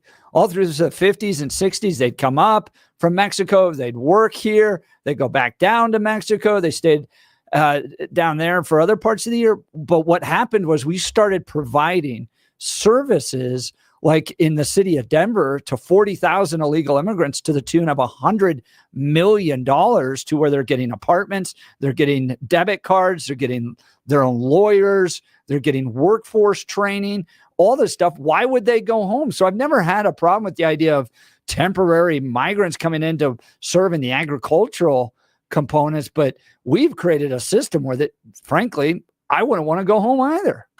Well, a lot of these corporations, it was in Time magazines. Come on, it's cheap labor. That's what people want. Yeah, it is. And you're right, it's cheap labor. They want it in the farms, they want it in construction. Yeah, you're right. They kicked the union out. Packing houses for a while was paying good money. You know, I worked in one for a while. They paid good money for a working still. You know what I mean? Yeah. Yeah, but we don't like unions anymore and think they're horrible. So yeah. But to kick the unions out, and it was in Time magazine, the people were mad. They were turning cars over in the parking lot and everything. But they all lost their jobs, and the migrants came in and cheap labor, and the taxpayers pay for it. Yeah, because and that's how can you live on $9 an hour? Well, you get free housing, you get this, you get that. And these poor migrants probably still aren't exactly getting a good deal like it used to be when people worked in a packing house and there was a union, and they could buy houses, they could buy cars, they could buy motorcycles, they could drink a lot of beer. Yeah, see, John, what I don't understand is that with our immigration system, we used to, as you talked about it, having those migrant visas that were allowed to come in and work in a specific industry for a limited amount of time and then go home, because I am unconvinced that the people that are coming here and trying to claim asylum or coming in and sneaking into the country illegally, that they really, really would like to make this their permanent home, given the choice to be able to go back home. And I think there are many of them, as we see the transfers of money that take place going back to their home countries, that is part of the motivator, that they can make more money here, even if it is well under what we would consider minimum wage. It's more than what they can make at home. And back in the day, the motivator was to come here, make a giant pile of cash, and then go home and celebrate with your family. We have cut out that back end, which also was self-deportation. The people that were here would then go home afterwards. But we've decided we don't like that anymore. And now we're stuck with this. And then we're looking around going, how come all these people are staying here? We changed the rules and we made it do that. So we shouldn't be surprised about it. And the economic impact, you're right, John, and thank you so much for the call, on what's going on is going to be significant if we continue with these deportations. And we can see something like they're talking about somewhere in Florida and some places in California. You could see a contraction of 5% or greater in the labor market, in construction and other areas, and agriculture. That's significant. That's going to make it more expensive to pull the stuff out of the ground, and it's going to make it more expensive to build houses at a time in which housing costs are rising rapidly. So this, I wonder how we're going to balance this out economically. I wonder what's going to happen. We'll have to see. Let's go to phones. Jim, Denver. Good morning, Jim. You're on the Jeff and Bill show. Actually, we're up against a break, Billy. I didn't even see that. We are. Hey, Jim, and I want to We'll respect Jim's time. Yeah, so, we don't want to make it short on Jim, we'll get to you. Stick around. You're listening to the Jeff and Bill show. Denver's talk leader, News Talk 710 KNUS. Give us a call.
Welcome back to the Jeff and Bill Show. We got callers calling in, text messages lining up. Let's go to the phone lines. Jim Denver, good morning. Hey, morning, Jim. Hi, Jeff. How are you doing? Great. Donald Trump's Jeff, I was going to be the listening- president of the United States. I'm excited. Go ahead. Okay. Yeah, I was listening earlier this morning, and I was kind of astonished when you said you thought Trump would want to give up some of his war-making prerogatives back to Congress. I just think it's, Donald Trump has always wanted, I think he wants to run the country like he ran his business. And he's always spoken enviously of the dictators he's got to deal with. He says, look at these guys. When they want something done, bam, it gets done. Yeah, And but he also appointed Neil Gorsuch and the Supreme Court majority that got rid of the Chevron doctrine and essentially weakened the executive to points that haven't been seen in decades. Well, yeah, he may have gotten rid of that, but his intention, I think, was Roe v. Wade when he put Gorsuch on the bench.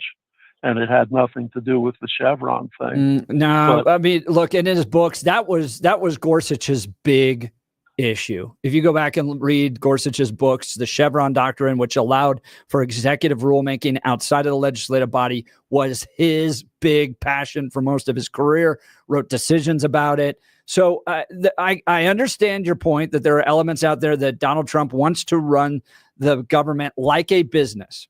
I do think that's the case, but he also has examples where he has great frustration with the deep state, the role of the CIA, the FBI, the Department of Justice, and I could see him actively working to take away their power, which is power that exists within the executive branch.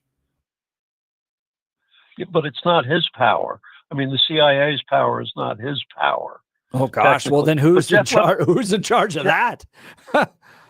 If not a duly elected chief executive is not running the CIA, then who is? Well, he's often suspected that they were working against him in ways that possibly he could not prove. But as a practical matter, Jeff, remember when Donald first got in his first administration, he got into a head-to-head with, I think it's Kim Jong-un. Right. And what he said, I got a red button that's a lot bigger than yours. And if you think you're going to threaten the United States, if you threaten the United States, you're going to find devastation and fire rain down upon you like the history of the world has never seen. And I think that that's a huge stick that when he negotiates with Putin, when he negotiates with Xi or Kim Jong-un, that he doesn't want to give up the idea that I can do it on my own. You don't. Forget about the Congress. I'm not going to have to go to the Congress to rain down fire like you've never seen. I can do it on my own. Yeah, we'll have to see. I do think there's an element around him, though, that is sympathetic to that argument from Rand Paul, the audio we played earlier, that doesn't like the fact we got into these forever wars. And you can make the argument, well, Congress approved some of these, but man, the idea of the U.S. running out there under this kind of neocon war hawk umbrella and getting us into these problems internationally, I think it's time to slow down and take a look. Maybe we should give this power back to Congress. I agree with you, Jeff, that Donald Trump, opposes those wars and that interventionism, and that he's definitely more isolationist. But I think even though he's isolationist, I think it's a different issue as to where the power resides, as to when to use American power. Yeah, Jim, that's a great point. Really appreciate the call. Thanks, man. And we're going to have to see how this all plays up. And I appreciate Jim making that distinction, right? Yeah. That Trump, yes, is not wanting to go get stuck in these forever wars. Yeah. But is he willing to give up the power? Yeah, and I think Jim's 110% right. That he doesn't want to give up the power, but he's not going to go start wars. Of the executive, and that he just does not like them having too much power. So we'll have to see. We'll continue this conversation. Plus, we'll get into what's happening to Jews in Europe. It's wild. Plus, the deadliest year for police shooting in Colorado. since 2020, you're listening to The Jeff and Bill Show. 710 KNUS.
It is 8 a.m. in the Mile High City on this Tuesday, November 12th. Good morning, Denver, Colorado. You tuned into the Jeff and Bill Show, News Talk 710 KNUS. I'm your co-host, Jeff Hunt, along with Bill Thorpe, bringing you the freshest insights, hottest takes from the right, left, and center.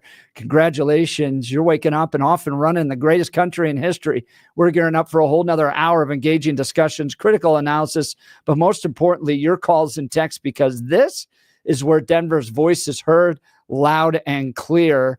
So give us a call. Denver phone lines are open 303-696-1971 or text us on the Dan Capitalist Law text line at 720-819-5115. 720-819-5115. Coming up after news and comment with Blake Olson, leading article in the Denver Post yesterday. Colorado on track to see the deadliest year for police shootings since 2020, data shows.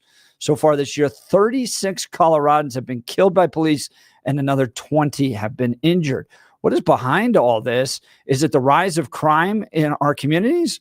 Well, our Democrat leaders are saying, no, that's not happening. The crime rate's not going up when, yes, It actually is in some cases. We're dealing with being one of the least safe states in the nation. Is it have to do with our hiring? Did we force out good cops with this defund the police nonsense and these lawsuits against them? And I understand we have some bad cops that need to be held accountable. Believe me, I've met some of them in my time. But a vast majority are great police officers. And honestly, if I had a family member come to me and say they want to be a cop, I'd be like, well, we need to have a very serious conversation about liability, and the fact that if you make a bad decision, these DAs, some of them are out to crucify you. And is that a career you want to go into? So in light of that, the city of Denver putting on its ballot, referred question 2T, shall the charter of the city and county of Denver be amended to remove the requirement that police officers and firefighters be United States citizens? Basically, can non-legal citizens become cops and firefighters? It's a yes vote at this moment, a week removed, by 4,000 votes, 165 to 161,000 votes. So it's going to win. Yeah, it'll win. And so are we just going to see, because we've decimated the ranks of our police officers, more and more police shootings because maybe they don't know what to do in these situations? They're the most highly trained, qualified people to be cops, especially since we're now opening it up to non-citizens. Well, don't they go through training though? I mean, isn't there a training? Training's one thing, intelligence is another thing. I know, but isn't that kind of the problem with the recruitment right now? We're not meeting recruitment numbers, so you got to do something about it. And so this is another group of individuals that you could recruit, but you can't assume that because they came in the country either through asylum or illegally, they're incompetent. That's an assumption you can't make about any of those individuals. And so the idea of an assumption of incompetence, I don't agree with. We can talk I think there's some evidence out there that we're not getting the best cops, and we have put ourselves, our elected officials have put us in this situation. So we'll get into this. As you can see, the debate's brewing with Bill and I. Phone lines are open, 303-696-1971. First, news and comment with Blake Olson. Good morning, Blake. Hey, good morning. Good Tuesday morning, Jeff and Billy. 31 and sunny in Denver, expecting a high of 58 today. The 7-10 5-day forecast coming up. Our top story, DJT's administration is taking shape. He has reportedly chosen South Dakota Governor Kristi Noem to be his Department of Homeland Security secretary. Other picks include Florida Senator Marco Rubio as his Secretary of State and former ICE Director Tom Homan, of course, as his new border czar. Nikki Haley and Mike Pompeo not invited to the party this time. Rory O'Neill, NBC News, joined Jeff and Billy last hour. Her campaign got about 10 to 15, some cases 19% of the vote of Republicans who weren't supporters of Donald Trump. So it seemed that was a pretty large contingent, but Donald Trump likes people who are on his team and vocal about it, and Haley was not. Now, even in these last few months, she was not on the campaign trail for him. She said that she hadn't talked to Trump since June, so she wasn't asked to be on the stump for him. There was some criticism of that as well. Pompeo's a little bit more surprising, but they had some falling outs back in the day. He was also trying to stump for Donald Trump in recent months leading up to the election. But Haley is probably the one that's a much more high profile for her decision not to be included in the new administration. And Kash Patel has been exposing the fraud in the deep state and the intelligence community, has the experience and wants transparency, like the truth of Strzok and Page and the dirt that they were involved in. Reportedly, he may lead the CIA or FBI. They broke the law. They broke the chain of command. They broke every regulation there is in the FBI. They weaponized the system of justice against a political target they hated. We found those text messages and we got them declassified finally in full when I became Deputy Director of National Intelligence. And the world has now seen them and they can read them. And that's the best form of transparency. That's why I want this 24/7 declassification office. Don't have me regurgitate it to you. Read it. Get the documents, get the files, get the memos. But the deep state came full circle and gave these guys a payday for rigging a presidential election and breaking the law. So now you know what happens. That's step one. Step two, get America the truth. Amen to that. Colorado is remembering Golden police officer Evan Dunn, who was struck and killed by a vehicle last week. Here's a young man that's been taken from us way too soon.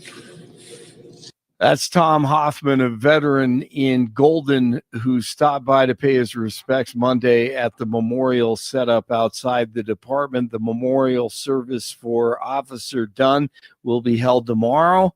Governor Polis has ordered all flags to fly half-staff Wednesday to honor Dunn. Residents are invited to line the street at 10 in the morning ahead of the memorial. The private memorial service will be held at Mission Hills Church in Littleton at 1 o'clock. Dunn was 33 years old. Wildfires on both coasts are raging. The nearly 21,000-acre mountain fire in California's Ventura County has destroyed nearly 200 structures and injured 6 people. Meanwhile, forest rangers continue to be extremely busy dealing with a number of wildfires near the New York-New Jersey border. Multiple airlines are halting flights to Haiti after 2 planes were hit by gunfire on Monday. One was a Spirit Airlines flight flying in from Fort Lauderdale that had to be diverted to an airport in the Dominican Republic, where it safely landed. Spirit, American Airlines, and JetBlue have all suspended flights to Haiti. Hey, when Trump takes office, teachers and employees at schools won't be able to tell a child, hey, you know what? Maybe you're the wrong gender. No serious country should be telling its children that they were born with the wrong gender, a concept that was never heard of in all of human history. Nobody's ever heard of this, what's happening today. It was all when the radical left invented it just a few years ago. Under my leadership, this madness will end. Thank you very much. You are welcome. Last night, Avalanche over the Preds 3-2.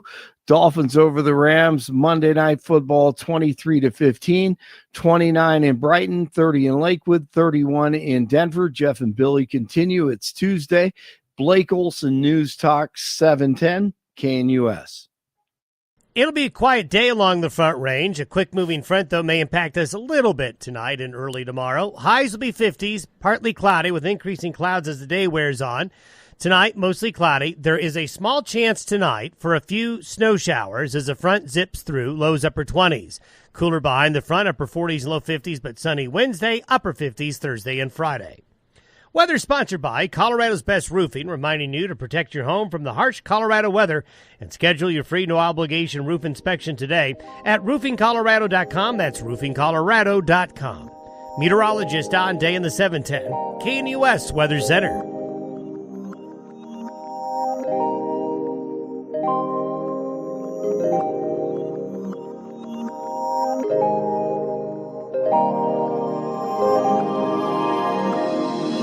Welcome back to the Jeff and Bill Show. This article from the Denver Post. Colorado on track to see deadliest year for police shootings since 2020. Nearly 60 people have been shot or killed by state law enforcement so far this year. This time last year, 34 people have been killed by police officers and sheriff deputies across Colorado. 19 others have been injured.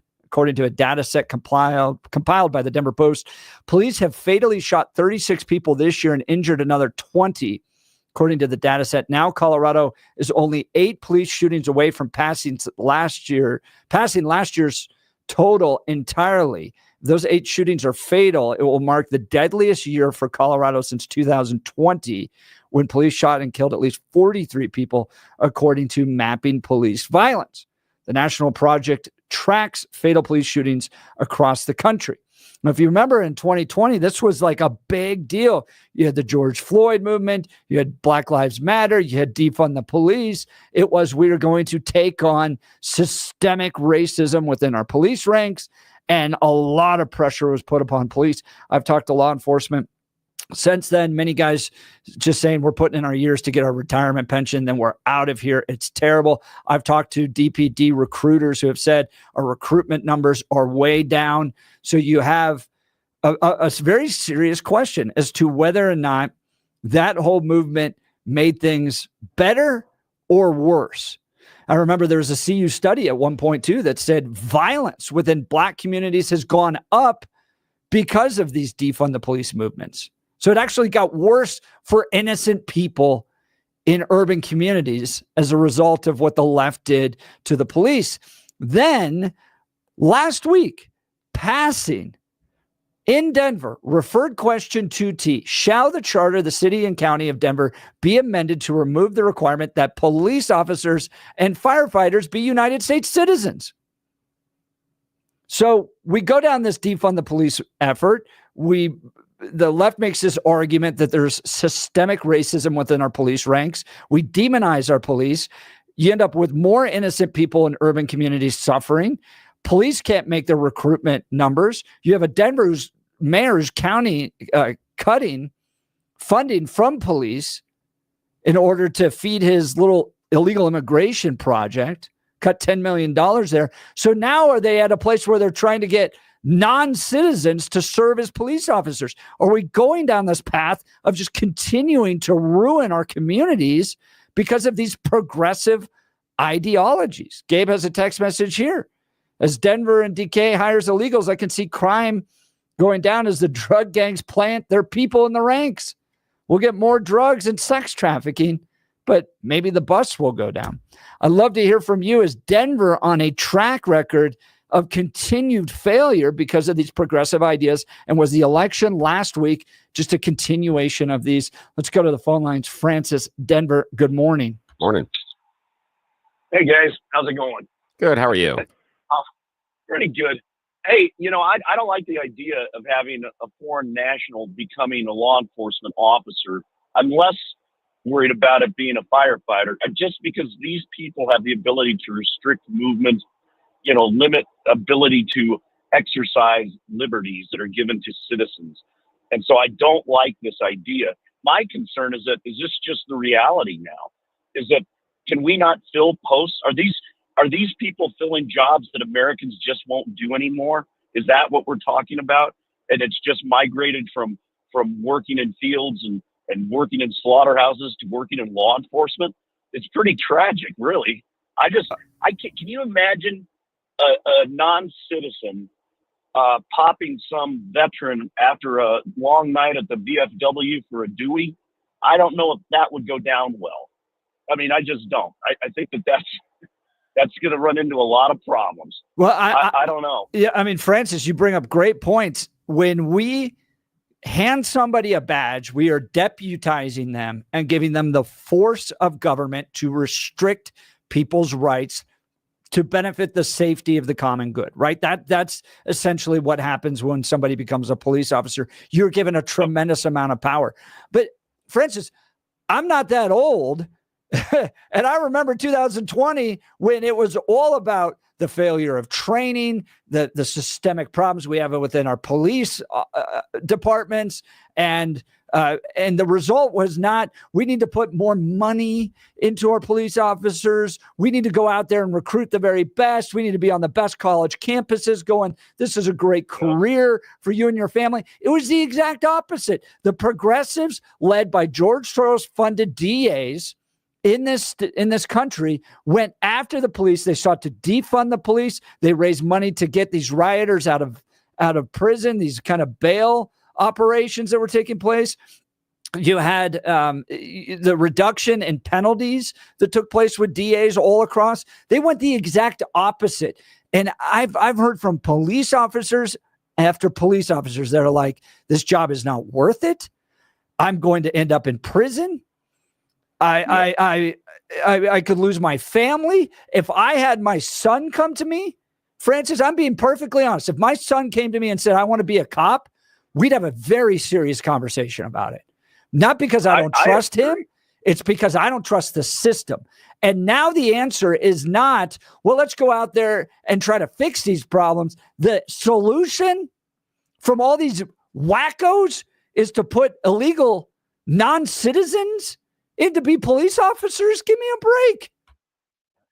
You know what bothers me so much about the approach that they took towards the police is that it's a fundamental recognition or lack of recognition for what the police are. They're paramilitary.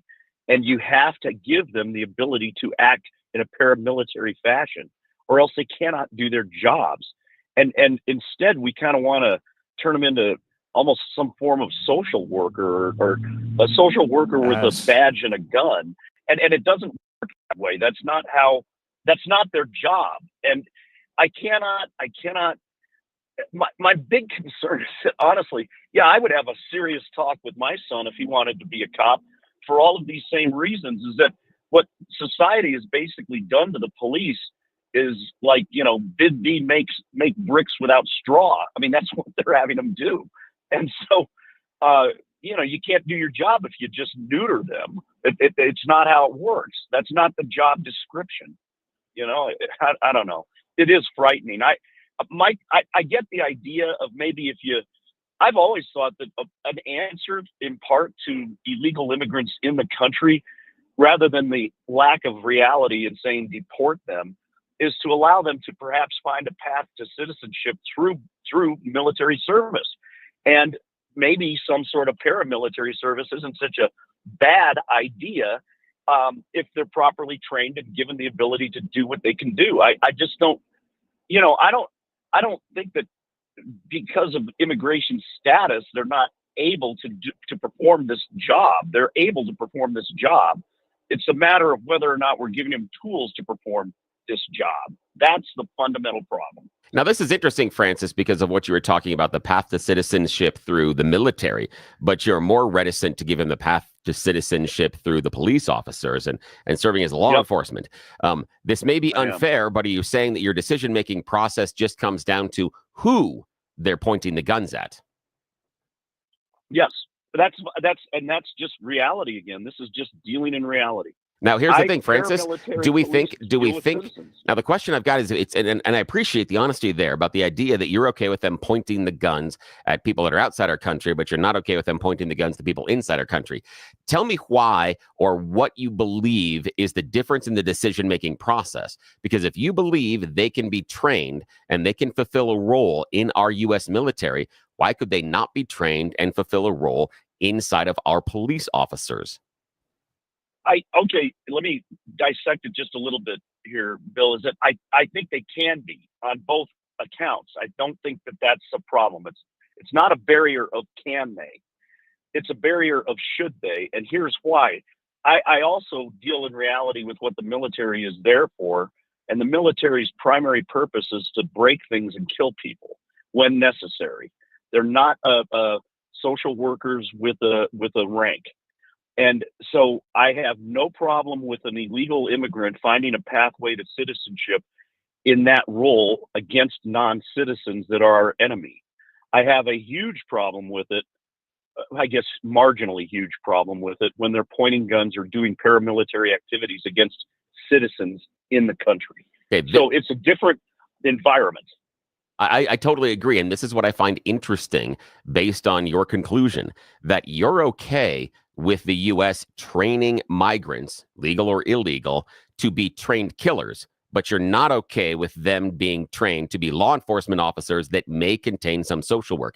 That is, to me, a weird juxtaposition, because if I was looking at what I want our immigrants and potential asylum seekers and people, if I want them to have a path forward inside of our country, I would say the skills they get from law enforcement are going to be better cross-applied than the skills they will get if we put them into the military. If we're just teaching them how to kill things and break stuff, I'm not certain that leads us necessarily to a path to assume they're going to be better citizens here. But Bill, you don't see any major difference between them pointing guns at non-citizens and pointing guns at citizens? No, but what I'm talking about is with Francis. He was okay with them in the military pointing guns at non-citizens, and we're okay with them and we're not okay with them pointing guns at citizens. So what we've done is we've said, well, obviously they can make the right choice with the gun. We're just mad about where we're going to let them make that choice. I just think that, and that's okay to make that decision. I think Francis is perfectly fair intellectually to make that decision. I just question it rationally, the idea that, well, it's okay for shooting people that aren't citizens. They could make a bad decision there, but we're so concerned here. If we think they can make the good decision as a military member, they should also be able to make a good decision as a law enforcement member. And that goes for both an American citizen and a non-citizen. I also think you have to take into your equation, Bill, there's a very big cultural learning difference when you're put into the military versus when you become a police officer. Yes, you go to police training academy and all that stuff, but the Army or any military branch fundamentally breaks you down as a person, and over the course of at least 6 weeks rebuilds you as a soldier. That's just different than what you do when you go through a police academy training. We do have the ability to change the training as well for non-citizen trainees for the police as well. We can make that decision. Can I offer this as well? Yeah, please. Well, first of all, Billy, I'm nothing if not intellectually honest. I am. You are, man. That's why I love you, man. That's why I love when I see you light up the phone lines. But I want to point out that I think the Romans and I think the French, when they were at the height of empire, had these same questions and took the same path with what they did with their what would I guess be a parallel to illegal immigrants. I mean, hence the French Foreign Legion, hence all of the various inscripted non-citizens in the Roman military. I think that it's just, my whole thing is that, look, just remove the veil of trying to make something that isn't. The first step in being able to answer any of these problems is to address exactly what these jobs require and what we're asking people to fill. And right now, especially with the police, we're in a la-la land. I mean, we're not anywhere near what this job requires and what we need people to do to fulfill their position. And it's sad. It really is. No, and that's part of my frustration on this too, is like, literally that's your solution. We have all these problems that our police officers are facing. You have rogue DAs. You have efforts to defund the police. We put so much pressure on them. We're not raising healthy families. So you have kids out there creating problems. And the solution coming from the Democrat leadership of the city of Denver is not to address those, but to remove the requirement that police officers be United States citizens. Oh my gosh. It gets me. So Francis, really great call. Always glad to hear from you, my friend. Thanks so much for the phone call. Phone lines are open. Francis's line is open. Give us a call, 303-696-1971, 303-696-1971. Did you know that last year, over 49% of homes listed did not sell with the real estate agent who took the initial listings? This cost home sellers thousands of dollars in lower offers and painful holding costs. Gay Ribble and the Empower Home team of Keller Williams have a track record of selling homes fast and get their home sellers 6.1% more money on average, netting their sellers $30,500 more in their pocket. They do this using their proven proprietary systems and guarantees. Go with the team that doesn't just make empty promises, but can actually provide proof of their experience and track record of getting homes sold for top dollar. Maybe you're someone that's ready to get out of Colorado with all this Blue Island nonsense. Maybe you're somebody that wants to move to Colorado. Maybe it's time to upgrade the home or downgrade. Gay Ribble and the Empower Home team is so confident in their service they provide and the results that they can get you that if you're not happy, you can cancel at any time, no cost to you. This is their cancellation promise. Call 833-301-SOLD. That's 833-301-SOLD, or visit gayhasthebuyers.com. That's GAYE hasthebuyers.com. We'll continue with your calls and texts. This is Denver's Talk Leader, News Talk 710 KNUS. At this hour, I'm Christina Owayo in Dallas, and here are your top stories. President Donald Trump has released his plan to clean up colleges and universities across the nation, saying the time of indoctrination is over, and if they have a problem with it, they can say goodbye to federal funding. Watch. The time has come to reclaim our once great education.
Welcome back to the Jeff and Bill Show. We've got full phone lines as we're talking Denver, Colorado. Facing a lot of problems. Colorado on track to see the deadliest year for police shootings since 2020.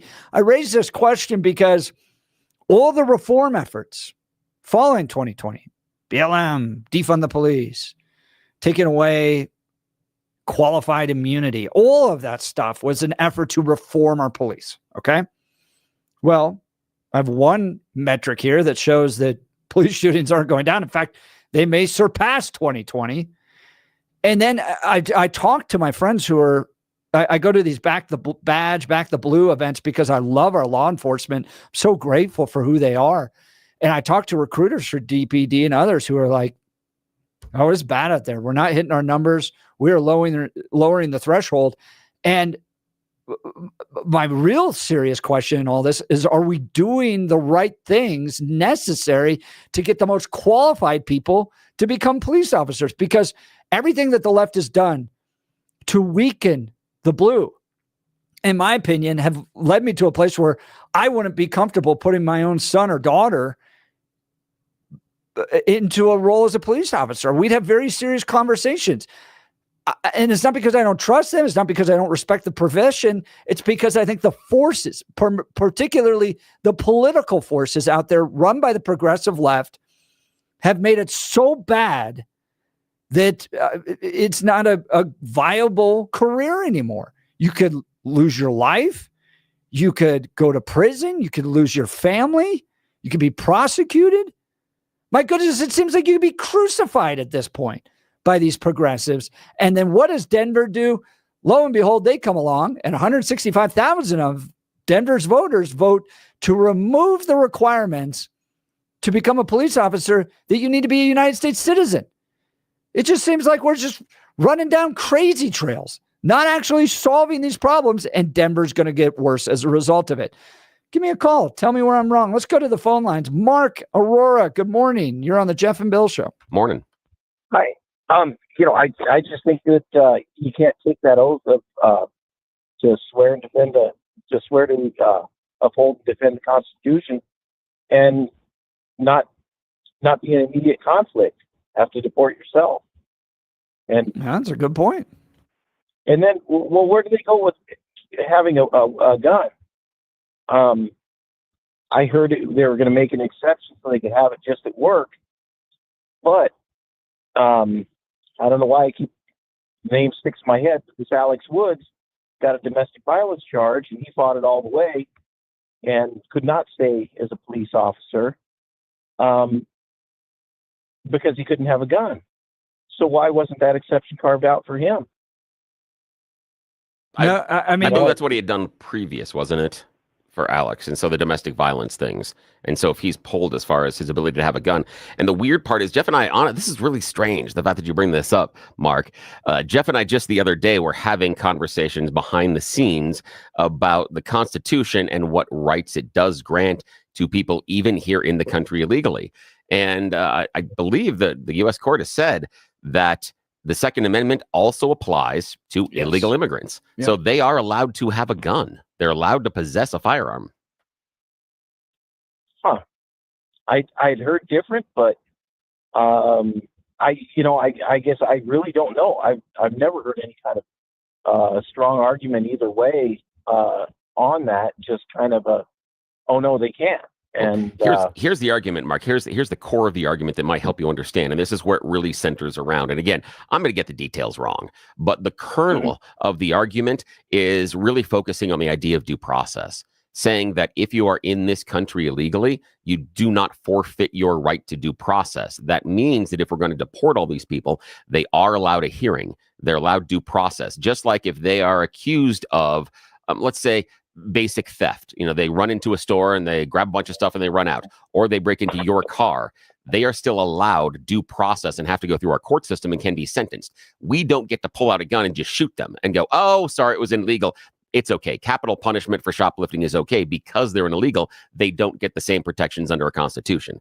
And if they do get the protections of due process under the Constitution, they get all the protections, which does include the Second Amendment. That's the basis of the decision that I understand.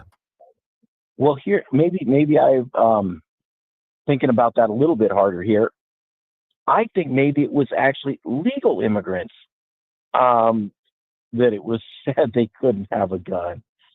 And maybe they somehow were afforded due process.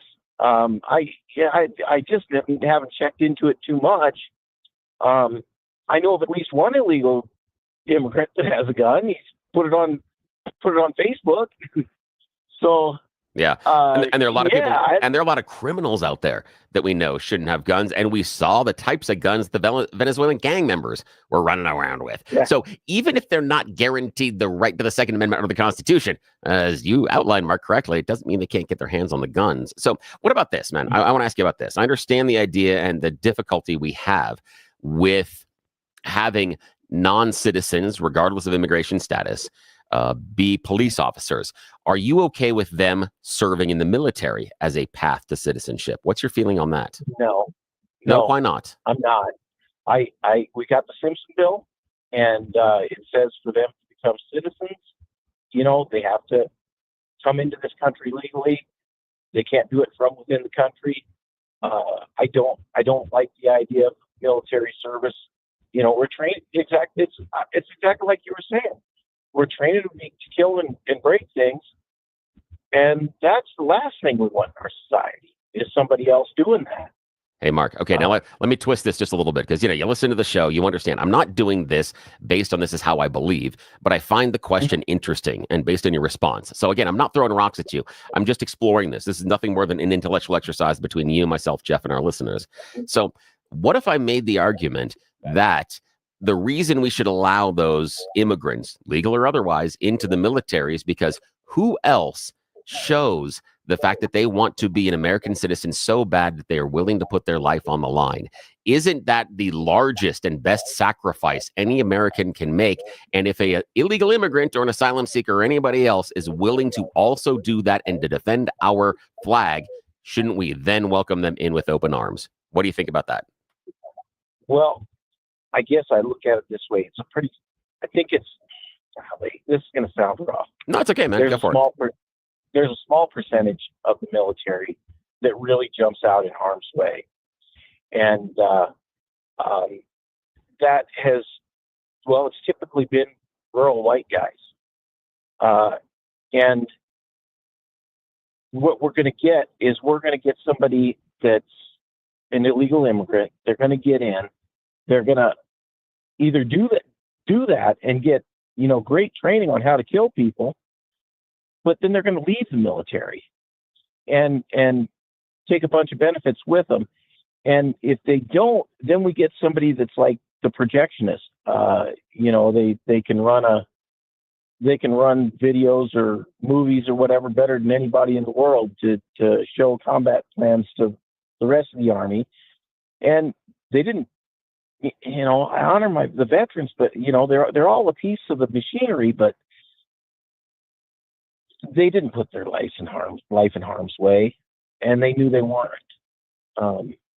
Not every job in the military is out in front. There's the cyber warfare stuff. Yeah. And Mark, and you're exactly right. And thank you so much for the call. And I always reminded in that comment that you have right there about two of my professors in college that both served in the military during Vietnam.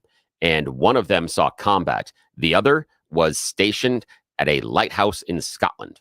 And so they always would poke fun at each other. And it was always like, go ask the other professor about how he was defending your freedoms from the lighthouse. So they always go back and forth. And so Mark's got a definite point that not all of them are necessarily seeing combat. Fair point, man. Thanks for the call. Let's go to Joel Littleton. Good morning, Joel. You're on the Jeff and Bill show. Hello. Morning.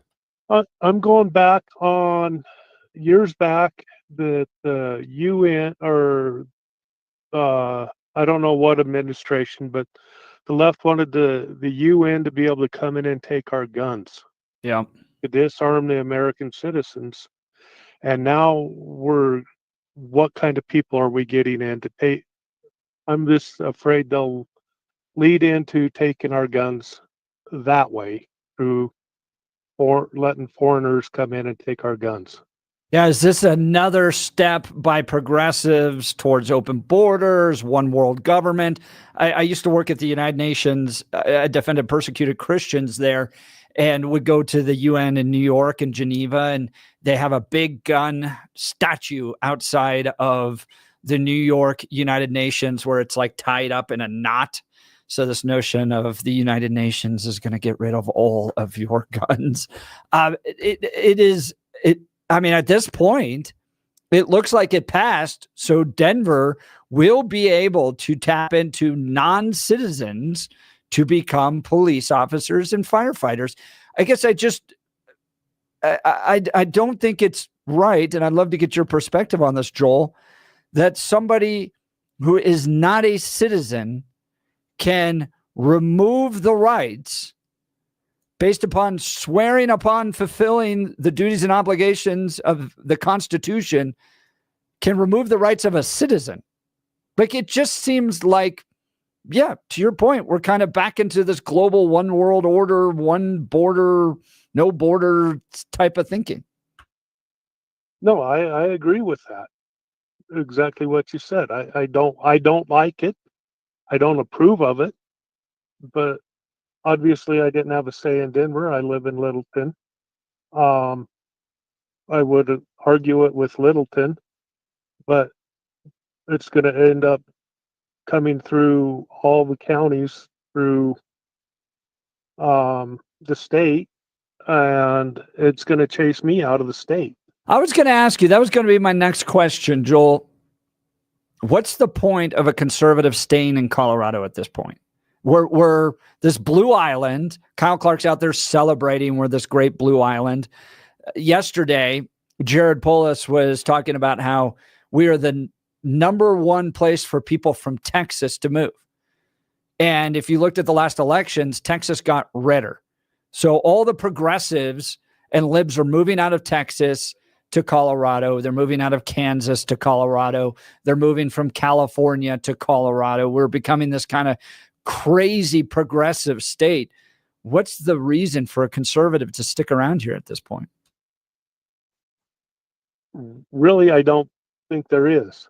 But after what went on, you can call me a conspiracy theorist, but with leaking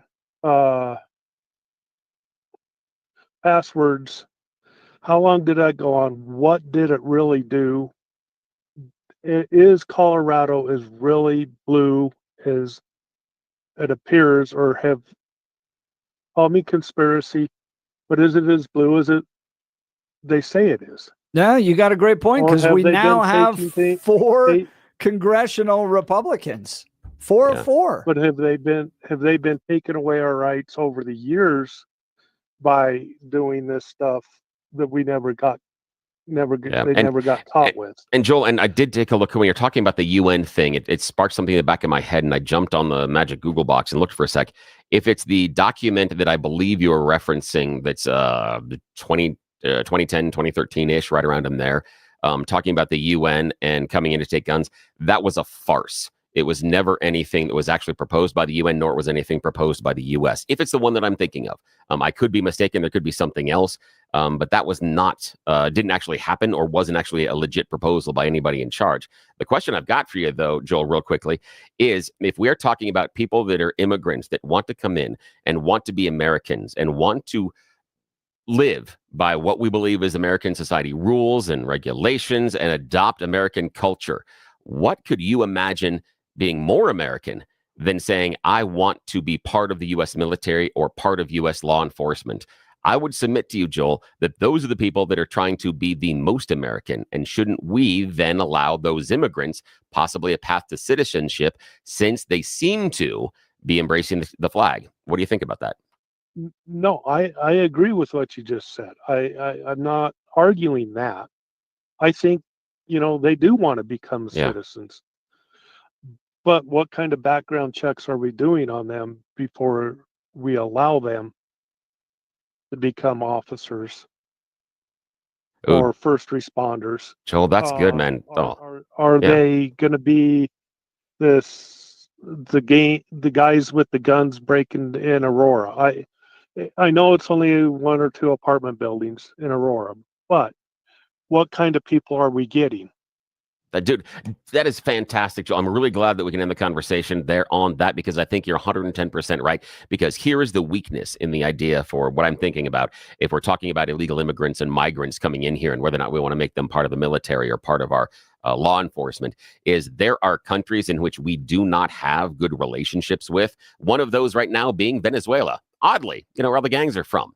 And so when we reach out to Venezuela, Maduro is not honest with us on the backgrounds of any individual. It doesn't matter what we request or what information or what name we send him. They are not either going to respond to us, nor are they going to be honest. So, Joe, you got a great point, man, that we don't know in all situations who these people are. And maybe those signing up and that appear to be the most American or most want to join our country and this great melting pot have other motivations, and we couldn't tell that. Great point, man. Phone lines are open. Give us a call, 303-696-1971. Look, for many of us, it's happening. Your hair's thinning. Your crown's disappearing. Maybe hair loss as you feel and your identity is lost altogether. Well, I've got good news for you. It's an incredible yet simple one-day treatment that starts growing your own natural hair the very next day, and it's guaranteed to grow for life. It's the Advanced FUE from Advanced Hair. We've all seen the pills, lotions that come with monthly subscriptions. They help retain what you have, but one of what you want is your own natural hair permanently in specific areas. From Advanced Hair's state-of-the-art facilities to world-class Dr. Tanya Paul's, it's not maybe will your hair regrow. It's guaranteed that your new hair will grow. You decide how much, how thick, and where. It's why Advanced Hair is the winner of Westward's Best of Denver. For your free consultation, $250 off and 250 free hair grafts. Call 720-459-HAIR, 720-459-HAIR, or advancedhair.com. That's advancedhair.com. We'll continue with your calls and texts. You're listening to The Jeff and Bill Show. Denver's talk leader, News Talk 710 KNUS.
Welcome back to the Jeff and Bill Show. Let's go to the phone lines. Ryan Erie. Good morning, Ryan. Good morning, sir. How are you today? We're great. Donald Trump is going to be number 47. What's up? Fantastic. Well, for sure, I just really wanted to call in and voice my thought on the idea of having illegals take up positions of authority for other people that are law-abiding. And I just think I find that to be a bit morally hypocritical. If you think about it, you're asking someone to join a force, whether it be the military or the police force, upholding the law when they themselves have actually broken the law to get there in the fight. And for as long as they're engaging in upholding the law, it seems very hypocritical to me that an illegal should not really hold that position. I could definitely see there being an argument, though, for those who are legally here to definitely get a fast track to citizenship for that kind of service. Absolutely. Because from the very get-go, they've already started respecting our laws by not invading the country illegally. But yeah, if anyone here has actually broken the law, I just don't see that as being any measure of moral authority that one could have if they're in the position of upholding it. Enforce the laws, but maybe not in your own personal case. And it's not exactly clear, because all this amendment says is that it removes the requirement that police officers be United States citizens. So maybe they're in the road, they're on the road in order to becoming United States citizens. Maybe they came here and they're on a green card, all that other stuff. But it doesn't say in the language that illegal immigrants couldn't do this. And if your first action is breaking the law, now we're going to hand you a badge and gun and tell you to go enforce the law. Yeah, not in my book. All right, we'll continue. Really appreciate the call, Ryan. You're listening to the Jeff and Bill Show. Denver's talk leader, News Talk 710 KNUS. RockyMountainBargains.com, where you'll always pay half price. Why pay retail when you can get what you want at 50% off? Just go to RockyMountainBargains.com and save. Here's this week's featured item. $50 gift cards from the Butchery Restaurant in Arvada. Get them now for half price. Get it now at RockyMountainBargains.com for 50% off.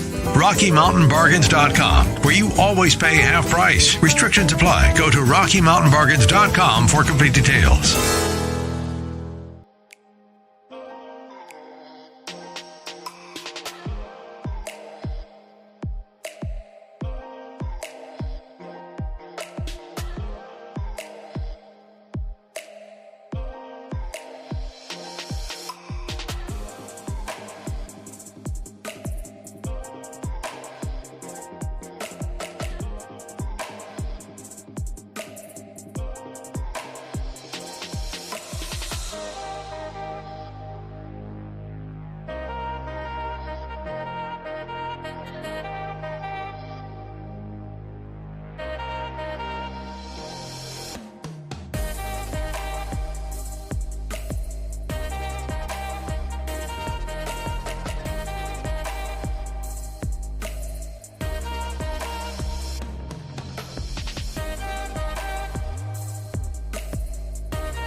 It is 9 a.m. in the Mile High City on this Tuesday, November 12th. Good morning, Denver, Colorado. You've tuned into the Jeff and Bill Show, News Talk 710 KNUS. I'm your co-host, Jeff Hunt, along with Bill Thorpe, bringing you the freshest insights, hottest takes from the right, left, and center. Congratulations. You just woke up in the greatest country in history. Donald Trump's about to be your president.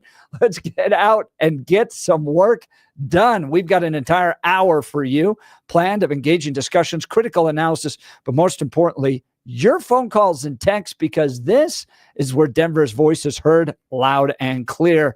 So grab a cup of coffee, Denver, and let's dive into the issues that matter most to you right here, right now. Phone lines are open, 303-696-1971, 303-696-1971, or text us on the Dan Capitalist Law text line, 720-819-5115. Bill, I want to get into this story. There's a great piece in the Free Press. Yeah. By the way, this is one of my favorite newspapers that's come up. It's run by Bari Weiss. You remember she used to be at the New York Times. Oh, yeah. But great piece. They got Peggy Noonan, all those folks in there. This is kind of personal to me because I've come to really appreciate the great contributions I think Jews make to this world. They build good societies. They build good families. And the way they've been treated by the radical left on college campuses in America, the way they've been treated in Europe, and you saw those reports of the battles following the soccer games, where they were literally like Hunt the Jews. Yeah. Was a Facebook group, a WhatsApp group that they were targeting Jews. And yeah, now sadly, the Jewish soccer supporters also did some stuff. Right. Not totally innocent. Not totally innocent. Yeah, some really bad things like chanting F the Arabs and kill the Arabs and things. And so, yeah, it wasn't as if they were just walking down the streets. It doesn't mean they should be attacked over it. Yes. Regardless of what someone is chanting and yelling at you, that doesn't mean you get to beat them up. So, yes, the response is way out of bounds, even though what they were saying in the first place, they shouldn't have. But you don't punch somebody because of that. Well, and taxi cab drivers were like reporting locations of where the Jews were. And so these guys were just getting attacked in Amsterdam. So this raises whole lots of questions for me. There's a great article in there on Make Europe More Jewish Again and how it just benefits these societies to have more Jews around. They're successful people. They build good families. They're rooted in deeply held religious values. And so when a society embraces the Jews, you actually become a very successful society. And when you push them away, well, you end up like what's happening to Europe. So this gets into larger questions about Islamist immigration to Europe and some of the problems they're facing. And I think they need to reprioritize their immigration strategies, not go so much for the Islamists, but go more for the Jews. And what do they need to do to flip and fix their society so they're not pushing all the Jews away, which I think is just detriment to Europe in itself. We'll get to this in just a second. But first, news and comment with Blake Olson. Good morning, Blake. Morning, Jeff and Billy. That sounds interesting. I'll be listening. 37 and sunny in Denver, expecting a high of 58 today.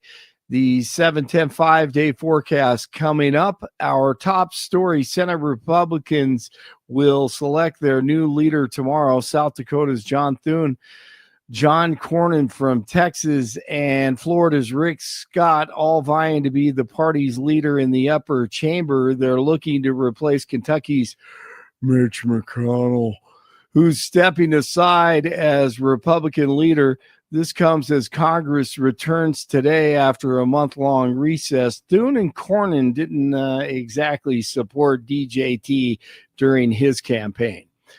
The Republicans are 3 seats away from keeping control of the House as the vote counting rolls on. A win for the Republicans would give President-elect Trump an easier path to enact his policies now that the Senate will also be under GOP control.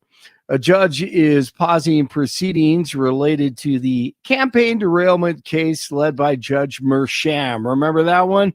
He was set to decide today whether a conviction would be vacated due to the presidential immunity ruling from the Supreme Court in July. DJT was set to be sentenced on November 26th. They weaponized the justice system, but we the people spoke last Tuesday. Trump will name South Dakota Governor Kristi Noem the next Department of Homeland Security Secretary. This comes after reports said that Trump has picked Florida Senator Marco Rubio as his Secretary of State. Trump has already tapped former acting ICE Director Tom Homan to serve as the new border czar. Former Congressman from New York, Lee Zeldin, to lead the Environmental Protection Agency, and New York Representative Elise Stefanik to serve as U.S. Ambassador to the United Nations. Kash Patel reportedly could lead the FBI or the CIA. What the deep state uses the most to cover up their corruption is an illegal application of the classification system. Remember the Lovebirds text from, this is a beauty, the Lovebirds text from FBI, DOJ land, Russiagate, Strzok and Page were texting each other. Who they were running the Russiagate investigation against Trump. They were the head of the counterintelligence unit at the FBI, and they're having an extramarital affair together. Can't make this stuff up. They're sending each other texts about how much they hate Trump and are going to create an insurance policy to stop Trump. Then we finally find those text messages. You know what the FBI and DOJ do for like a year? Redact them to congressional investigators and congressional men and women running the oversight. Hopefully he can clean it all up. Van Jones needs to help clean up the mess left by the Democrats. Right now, they have everything. They got the Supreme Court, they got the Electoral College, they got the House, they got the Senate, they got the popular vote, and we're just sitting here with the dunce cap on. Last week, we thought we were the smartest people in the world. We thought Donald Trump was an idiot. We thought his campaign made no sense, and it turned out they were smarter than us. And we don't have anything to say. I can sit here and pretend I know something. Here's what I know. Everybody I know is miserable. Everybody's on these Zoom calls. Nobody's got any good ideas. And I heard that. Well said, Van Jones. Officials are warning of illegal online pharmacies selling counterfeit pills made by fentanyl and meth. The U.S. Drug Enforcement Administration has issued a safety alert about the increase. It says it found websites in the Dominican Republic and India that claim to be legitimate but are working with drug traffickers. Stocks are opening slightly higher on Wall Street after the major averages notched record closes.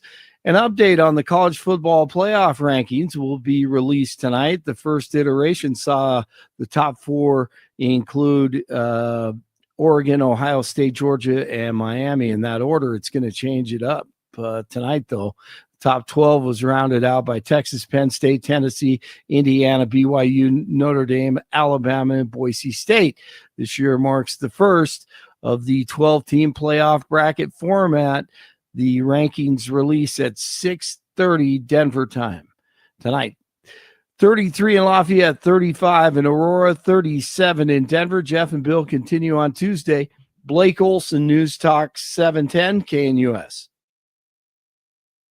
It'll be a quiet day along the Front Range. A quick-moving front, though, may impact us a little bit tonight and early tomorrow. Highs will be 50s, partly cloudy with increasing clouds as the day wears on.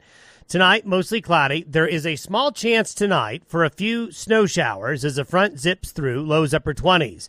Cooler behind the front, upper 40s and low 50s, but sunny Wednesday, upper 50s Thursday and Friday. Weather sponsored by Colorado's Best Roofing, reminding you to protect your home from the harsh Colorado weather and schedule your free no-obligation roof inspection today at roofingcolorado.com. That's roofingcolorado.com. Meteorologist Don Day in the 710 KNUS Weather Center.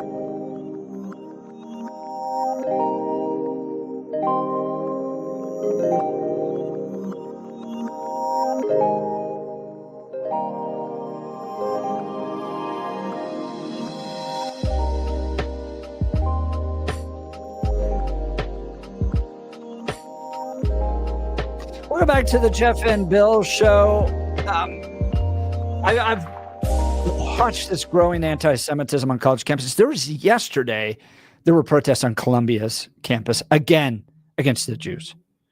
And then you saw what happened when the mob rampaged through the streets of Amsterdam, ambushing and assaulting Jews. Now, they're not totally innocent when it comes to the disputes between soccer teams, but that happens. And they said some of the fans of the Jewish team said some inappropriate things, not discounting that. I think it's called Maccabi Tel Aviv is the name of the soccer team. Yep, is that's that right? it. Yeah, and they were actually their match was moved out of Turkey recently. They were scheduled to play Besiktas, and because of the highly Muslim population inside of Turkey, the governing body, the federation there, felt that they could not keep the fans safe, nor could they assume that there would not be violence during the game inside of the stands. So they actually have moved it, and I forgot where it's gone, but they've gone to a neutral location outside of Turkey. And that wasn't the last time. I think 2-3 weeks is when they moved that. And this all happens right around the 86th anniversary of Kristallnacht. Kristallnacht. Kristallnacht. Yep. Victims, the breaking of the glass. The breaking of the glass that took place throughout Europe. And there's a great article by Matthias Dopfner in the Free Press about how smart civilizations import Jews. Like if you want a successful society, Jewish people are important to it. He writes, this shameful episode is only the latest example of anti-Semitism on Europe's streets.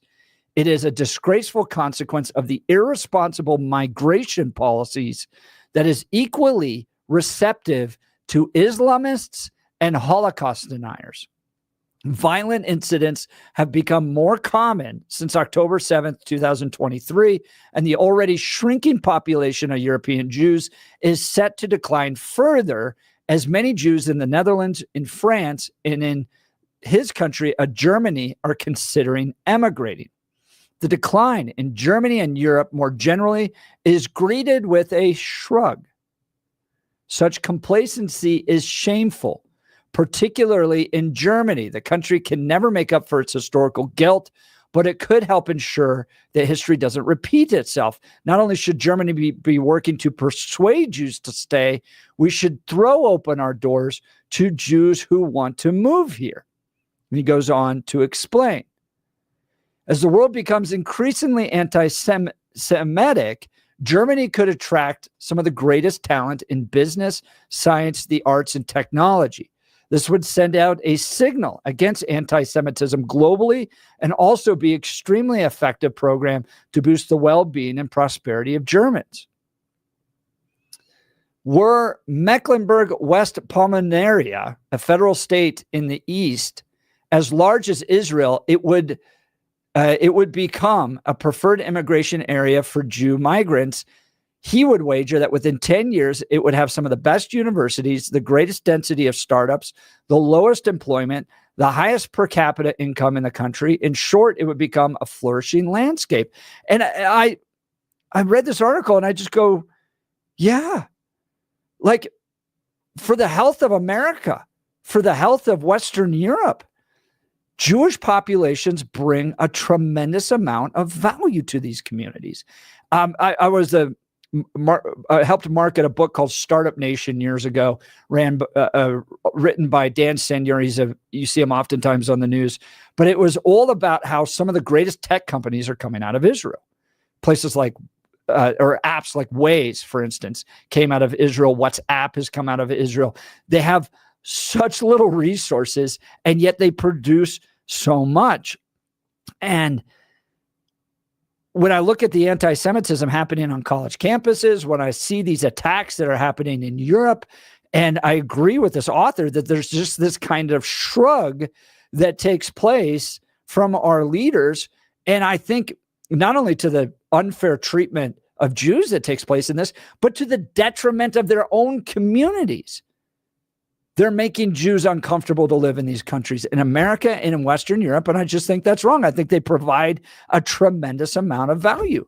And the question should be not how do we just treat people equally, but how do you create immigration that makes Jews want to come to America and want to come to Western Europe? That's what I got out of that article. Yeah, it's an interesting premise, and I agree with a lot of what they say. I look at the core of it being the othering of, we talked about this a lot, that the problems that whatever you feel you're facing in society, you point to someone else, you point to another group. It's their fault. They're the ones that are taking what should be mine. They're the ones that are taking my jobs, my wages, my house, my food, the extra support that I could have. Why are these people getting the government support services that I could use for my family? They're the ones that are driving up the cost of X, Y, or Z. And that's where I see this going a lot. And it is unfortunate that some people's politics point them towards the Jewish people as the other, and some people's religion point them to the Jewish people as the other.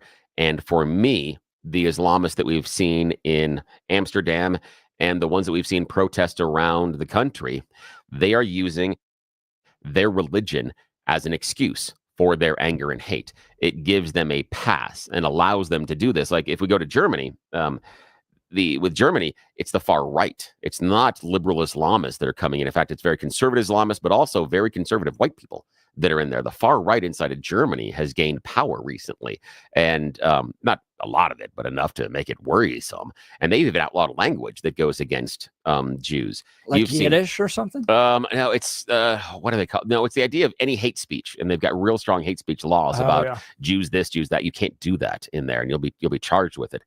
You've seen attack to the right inside of France as well, as far as Le Pen and what's been going there over the last 8-10 years.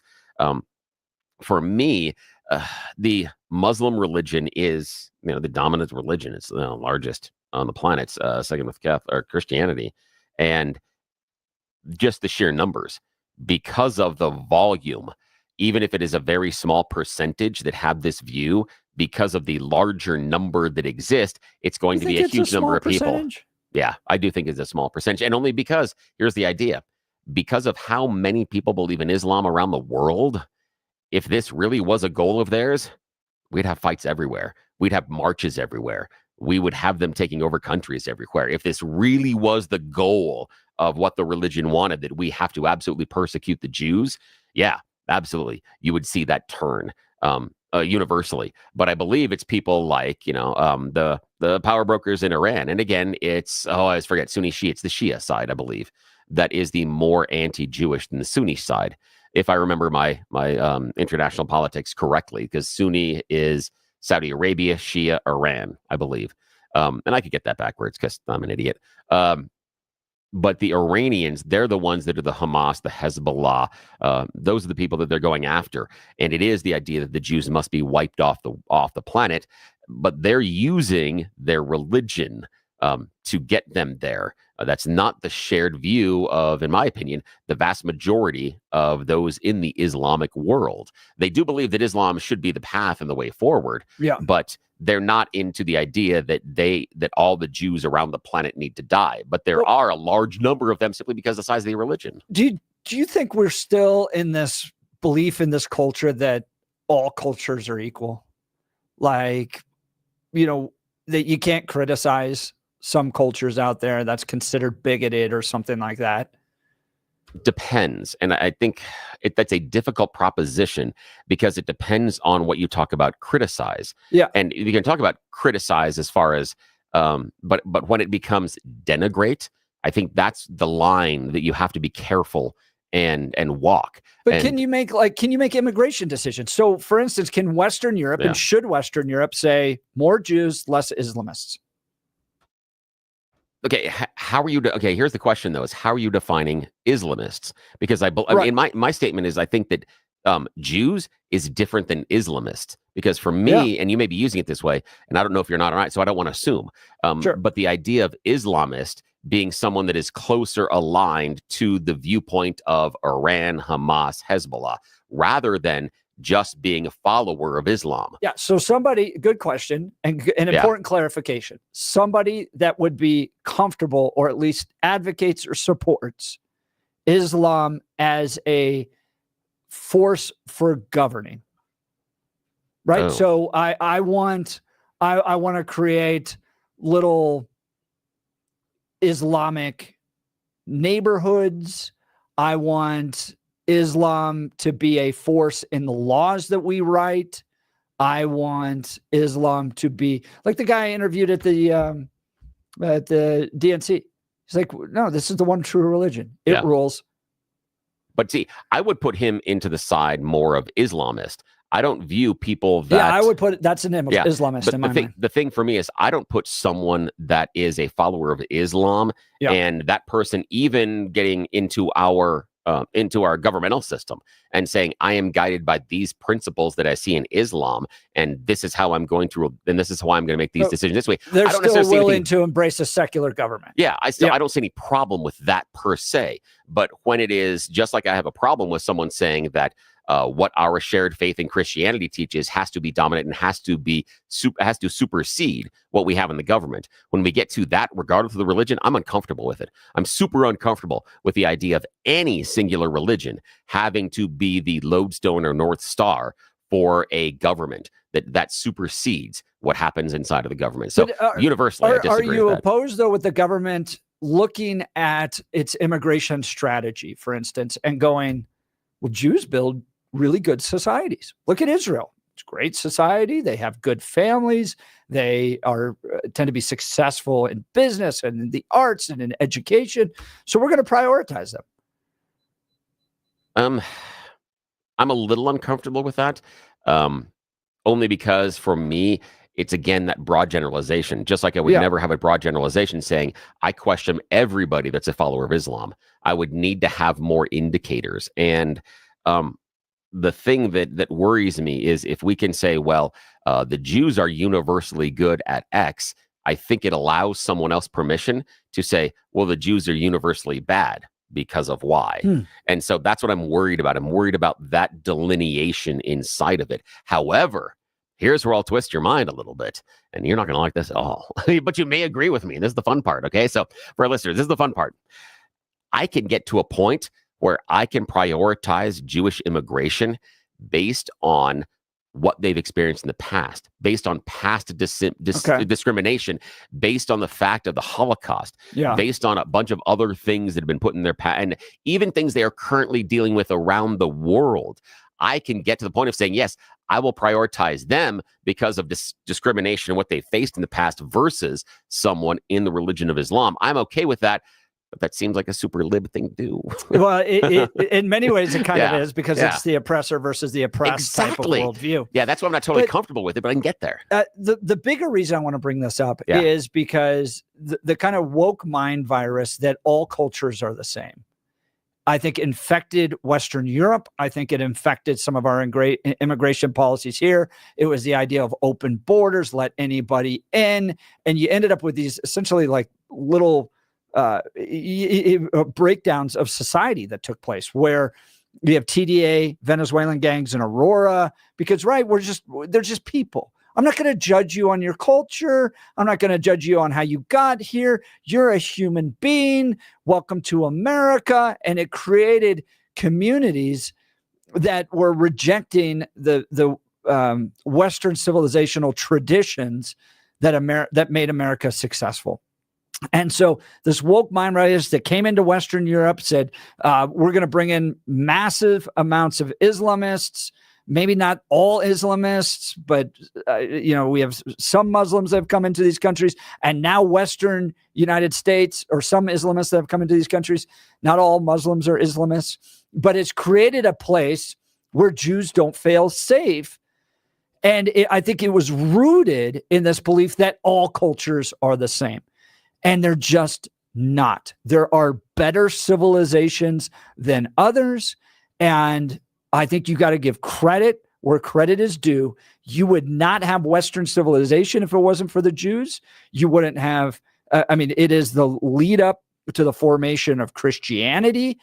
There's a lot in common that we share with the Ten Commandments and the formations of our laws, and the foundation of what is Western civilization can be traced back to the Jews. And so I want to move away. The bigger issue I want to move away from is this woke mind virus that all cultures are great. We can immigrate everybody. Everybody's going to find a home here. I think it creates problems. Now, I want to caveat this. I'm not saying that this is the justification for harming civilizations or saying that we need to treat people poorly or anything like that. But there are realities to decisions that are made. And what's happening in Western Europe is, to this article's point, we have just opened the doors to anti-Semites, whether it's on the right, whether it's Islamists. And as a result, you have an increase in anti-Semitism taking place, and the Jews don't feel comfortable. And I think that's going to put Western civilization on the wrong track. Western Europe on the wrong track. Sorry. Yeah, and I can see that. I disagree with the phrase "the woke mind virus," but I see why you're using that.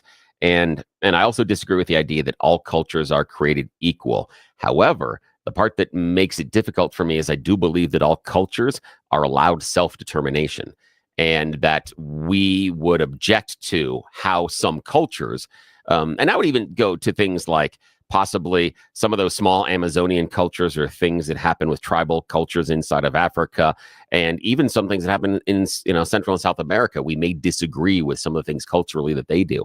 So for me, it's the idea of cultural determination, but I do believe that it is fair inside of the Western countries to judge based on our values. I think that's okay. Now, I can see then it would be fair for me, for Eastern cultures or Muslim cultures, to then judge us based on their values. Yes. And so that seems to be, like a nice give and take.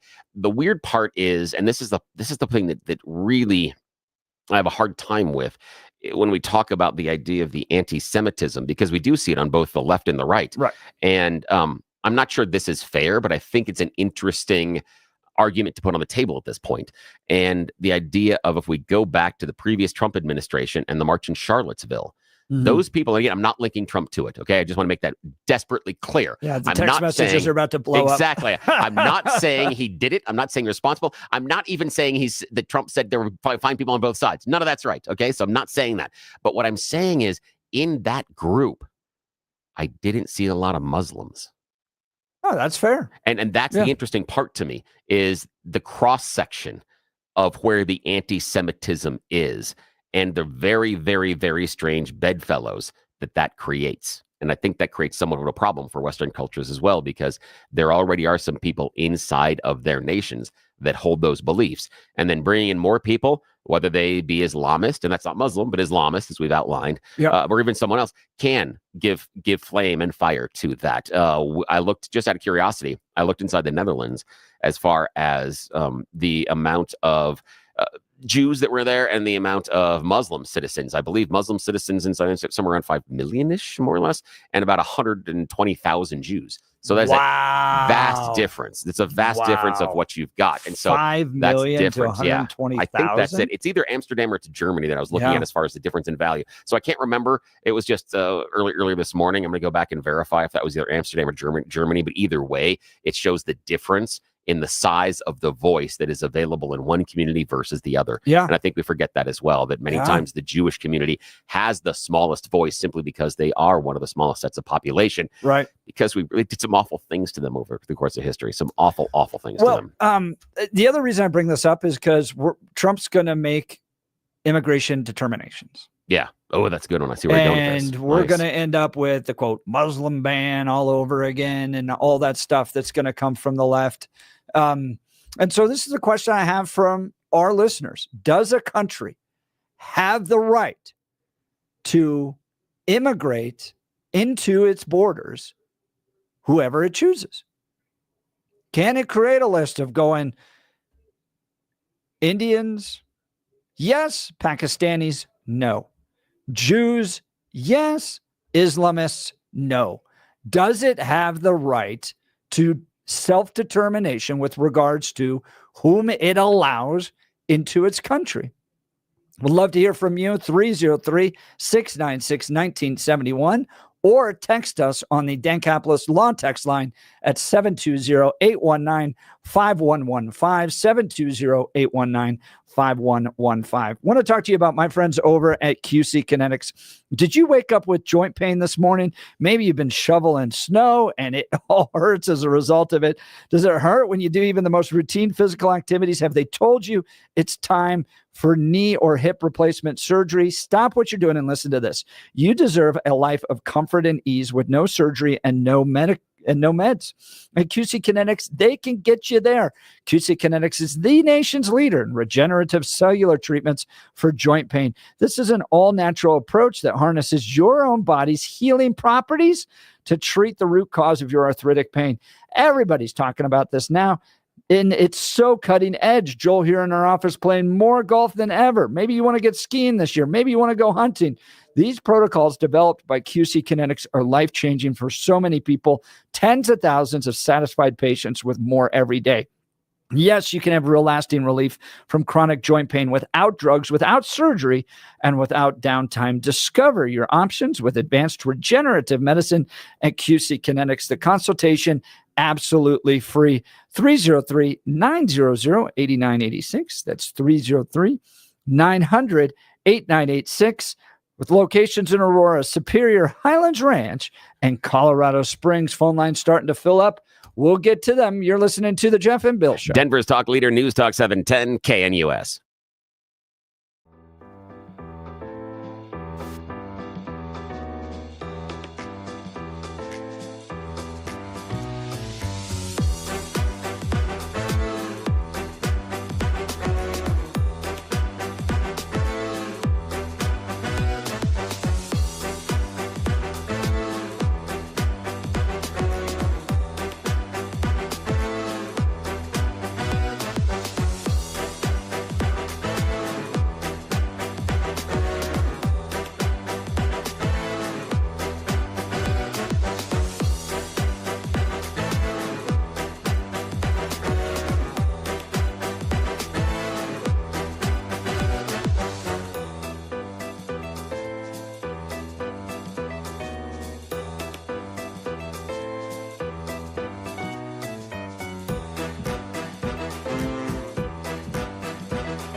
Welcome back to the Jeff and Bill Show. We're talking an article in the Free Press that makes the argument, look, smart societies import Jews, don't push them out.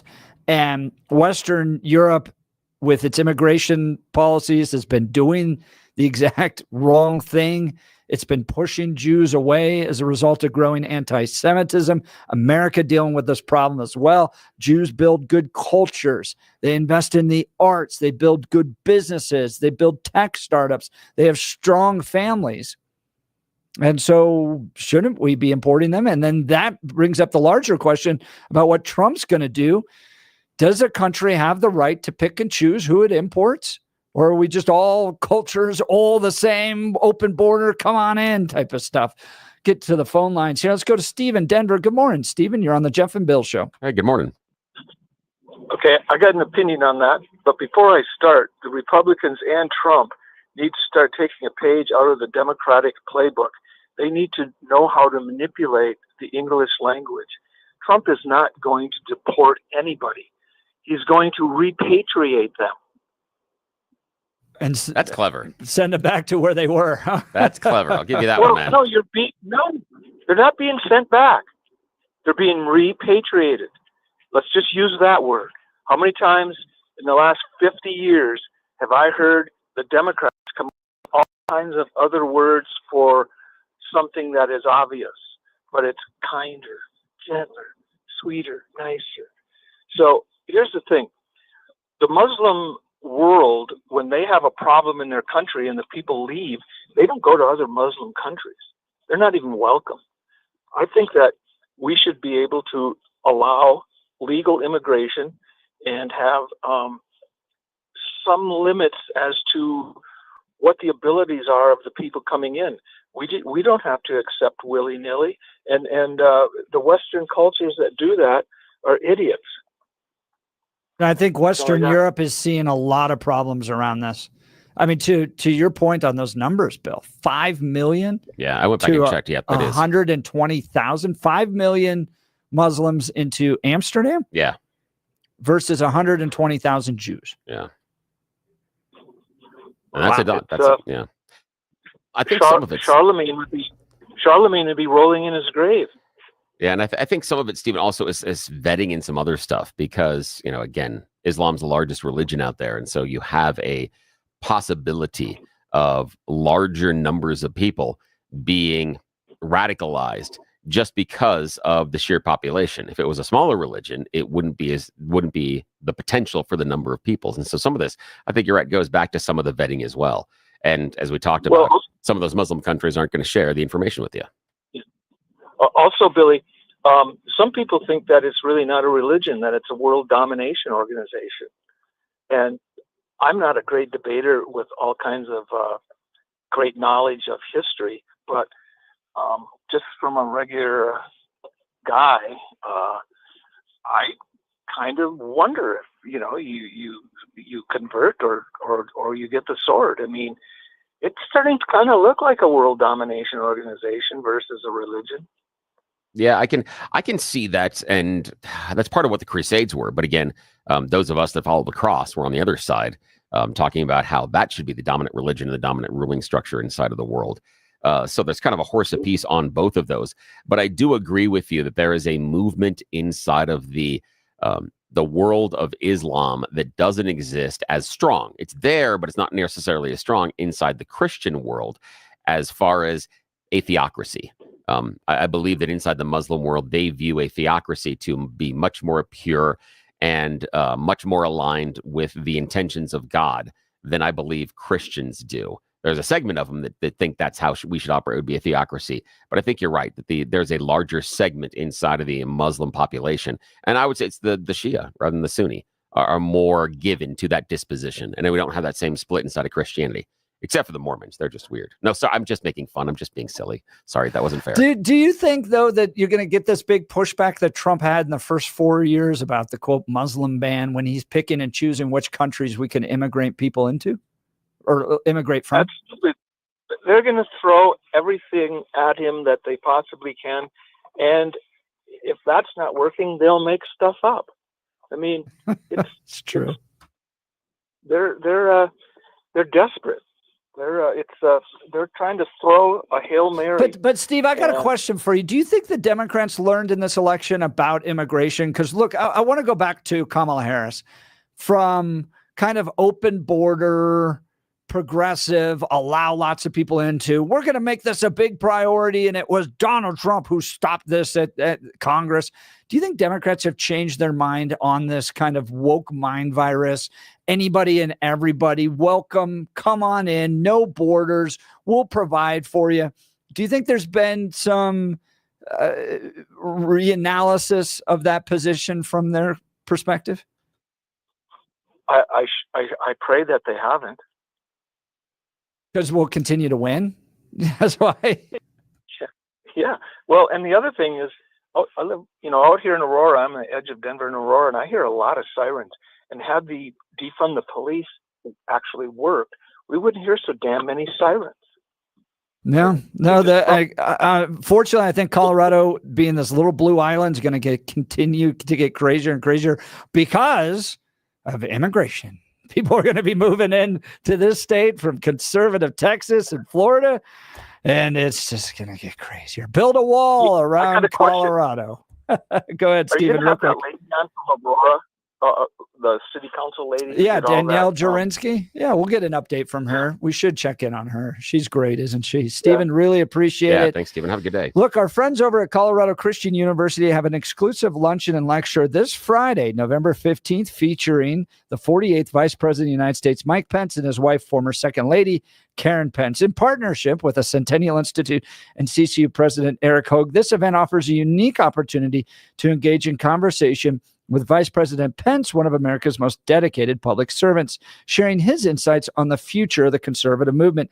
Be among the first to experience the new Armstrong Center as CCU launches its President Speaker Series on this historic occasion. Go to ccu.edu/Pence to get tickets and learn more.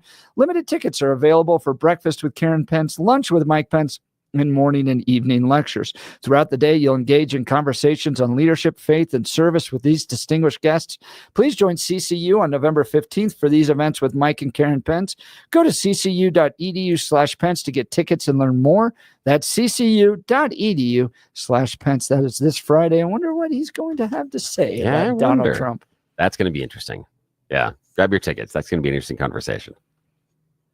I mean, my mind is just kind of going to different places he could go on it. Yeah.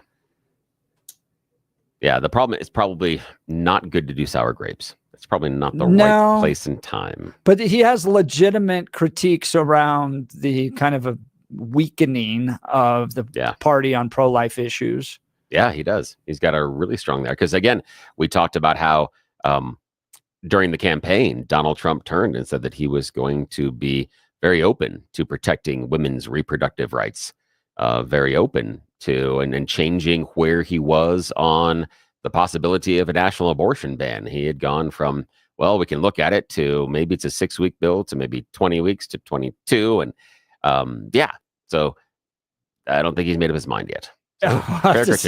So that'll be Friday. Mike Pence at Colorado Christian University. All right, we'll continue with your calls and texts.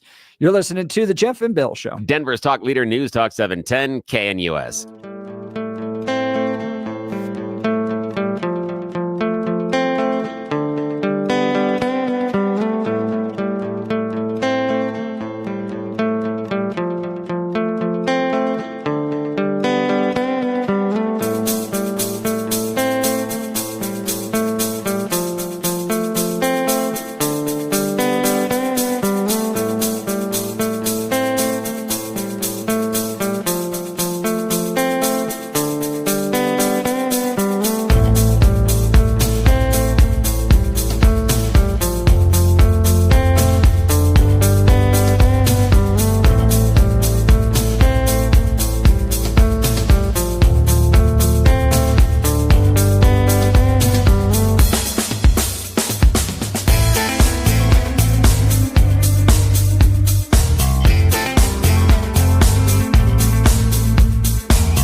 Did you see this? Spirit Airlines plane hit by gunfire in Haiti? Yes. Forced to divert.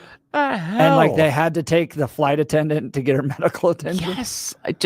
I look at, okay. There's so many jokes here. Yeah, there are. You got Haiti, you've got Yeah. Spirit Airlines.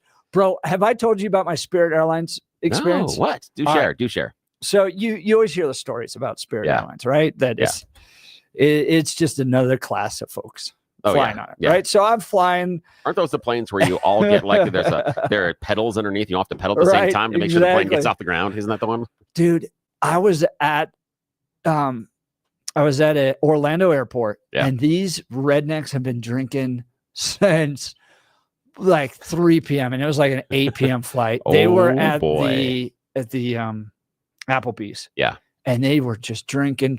Oh, wow. They got in the biggest fist fight. I mean, it was an all-out brawl. I filmed the whole thing. These guys had broken noses, broken hands. Oh, my God. Like 18 cops jumping on all of them. All out brawl. And I'm sitting there going, no way this just happened on Spirit Airlines. Like you hear that is just another level.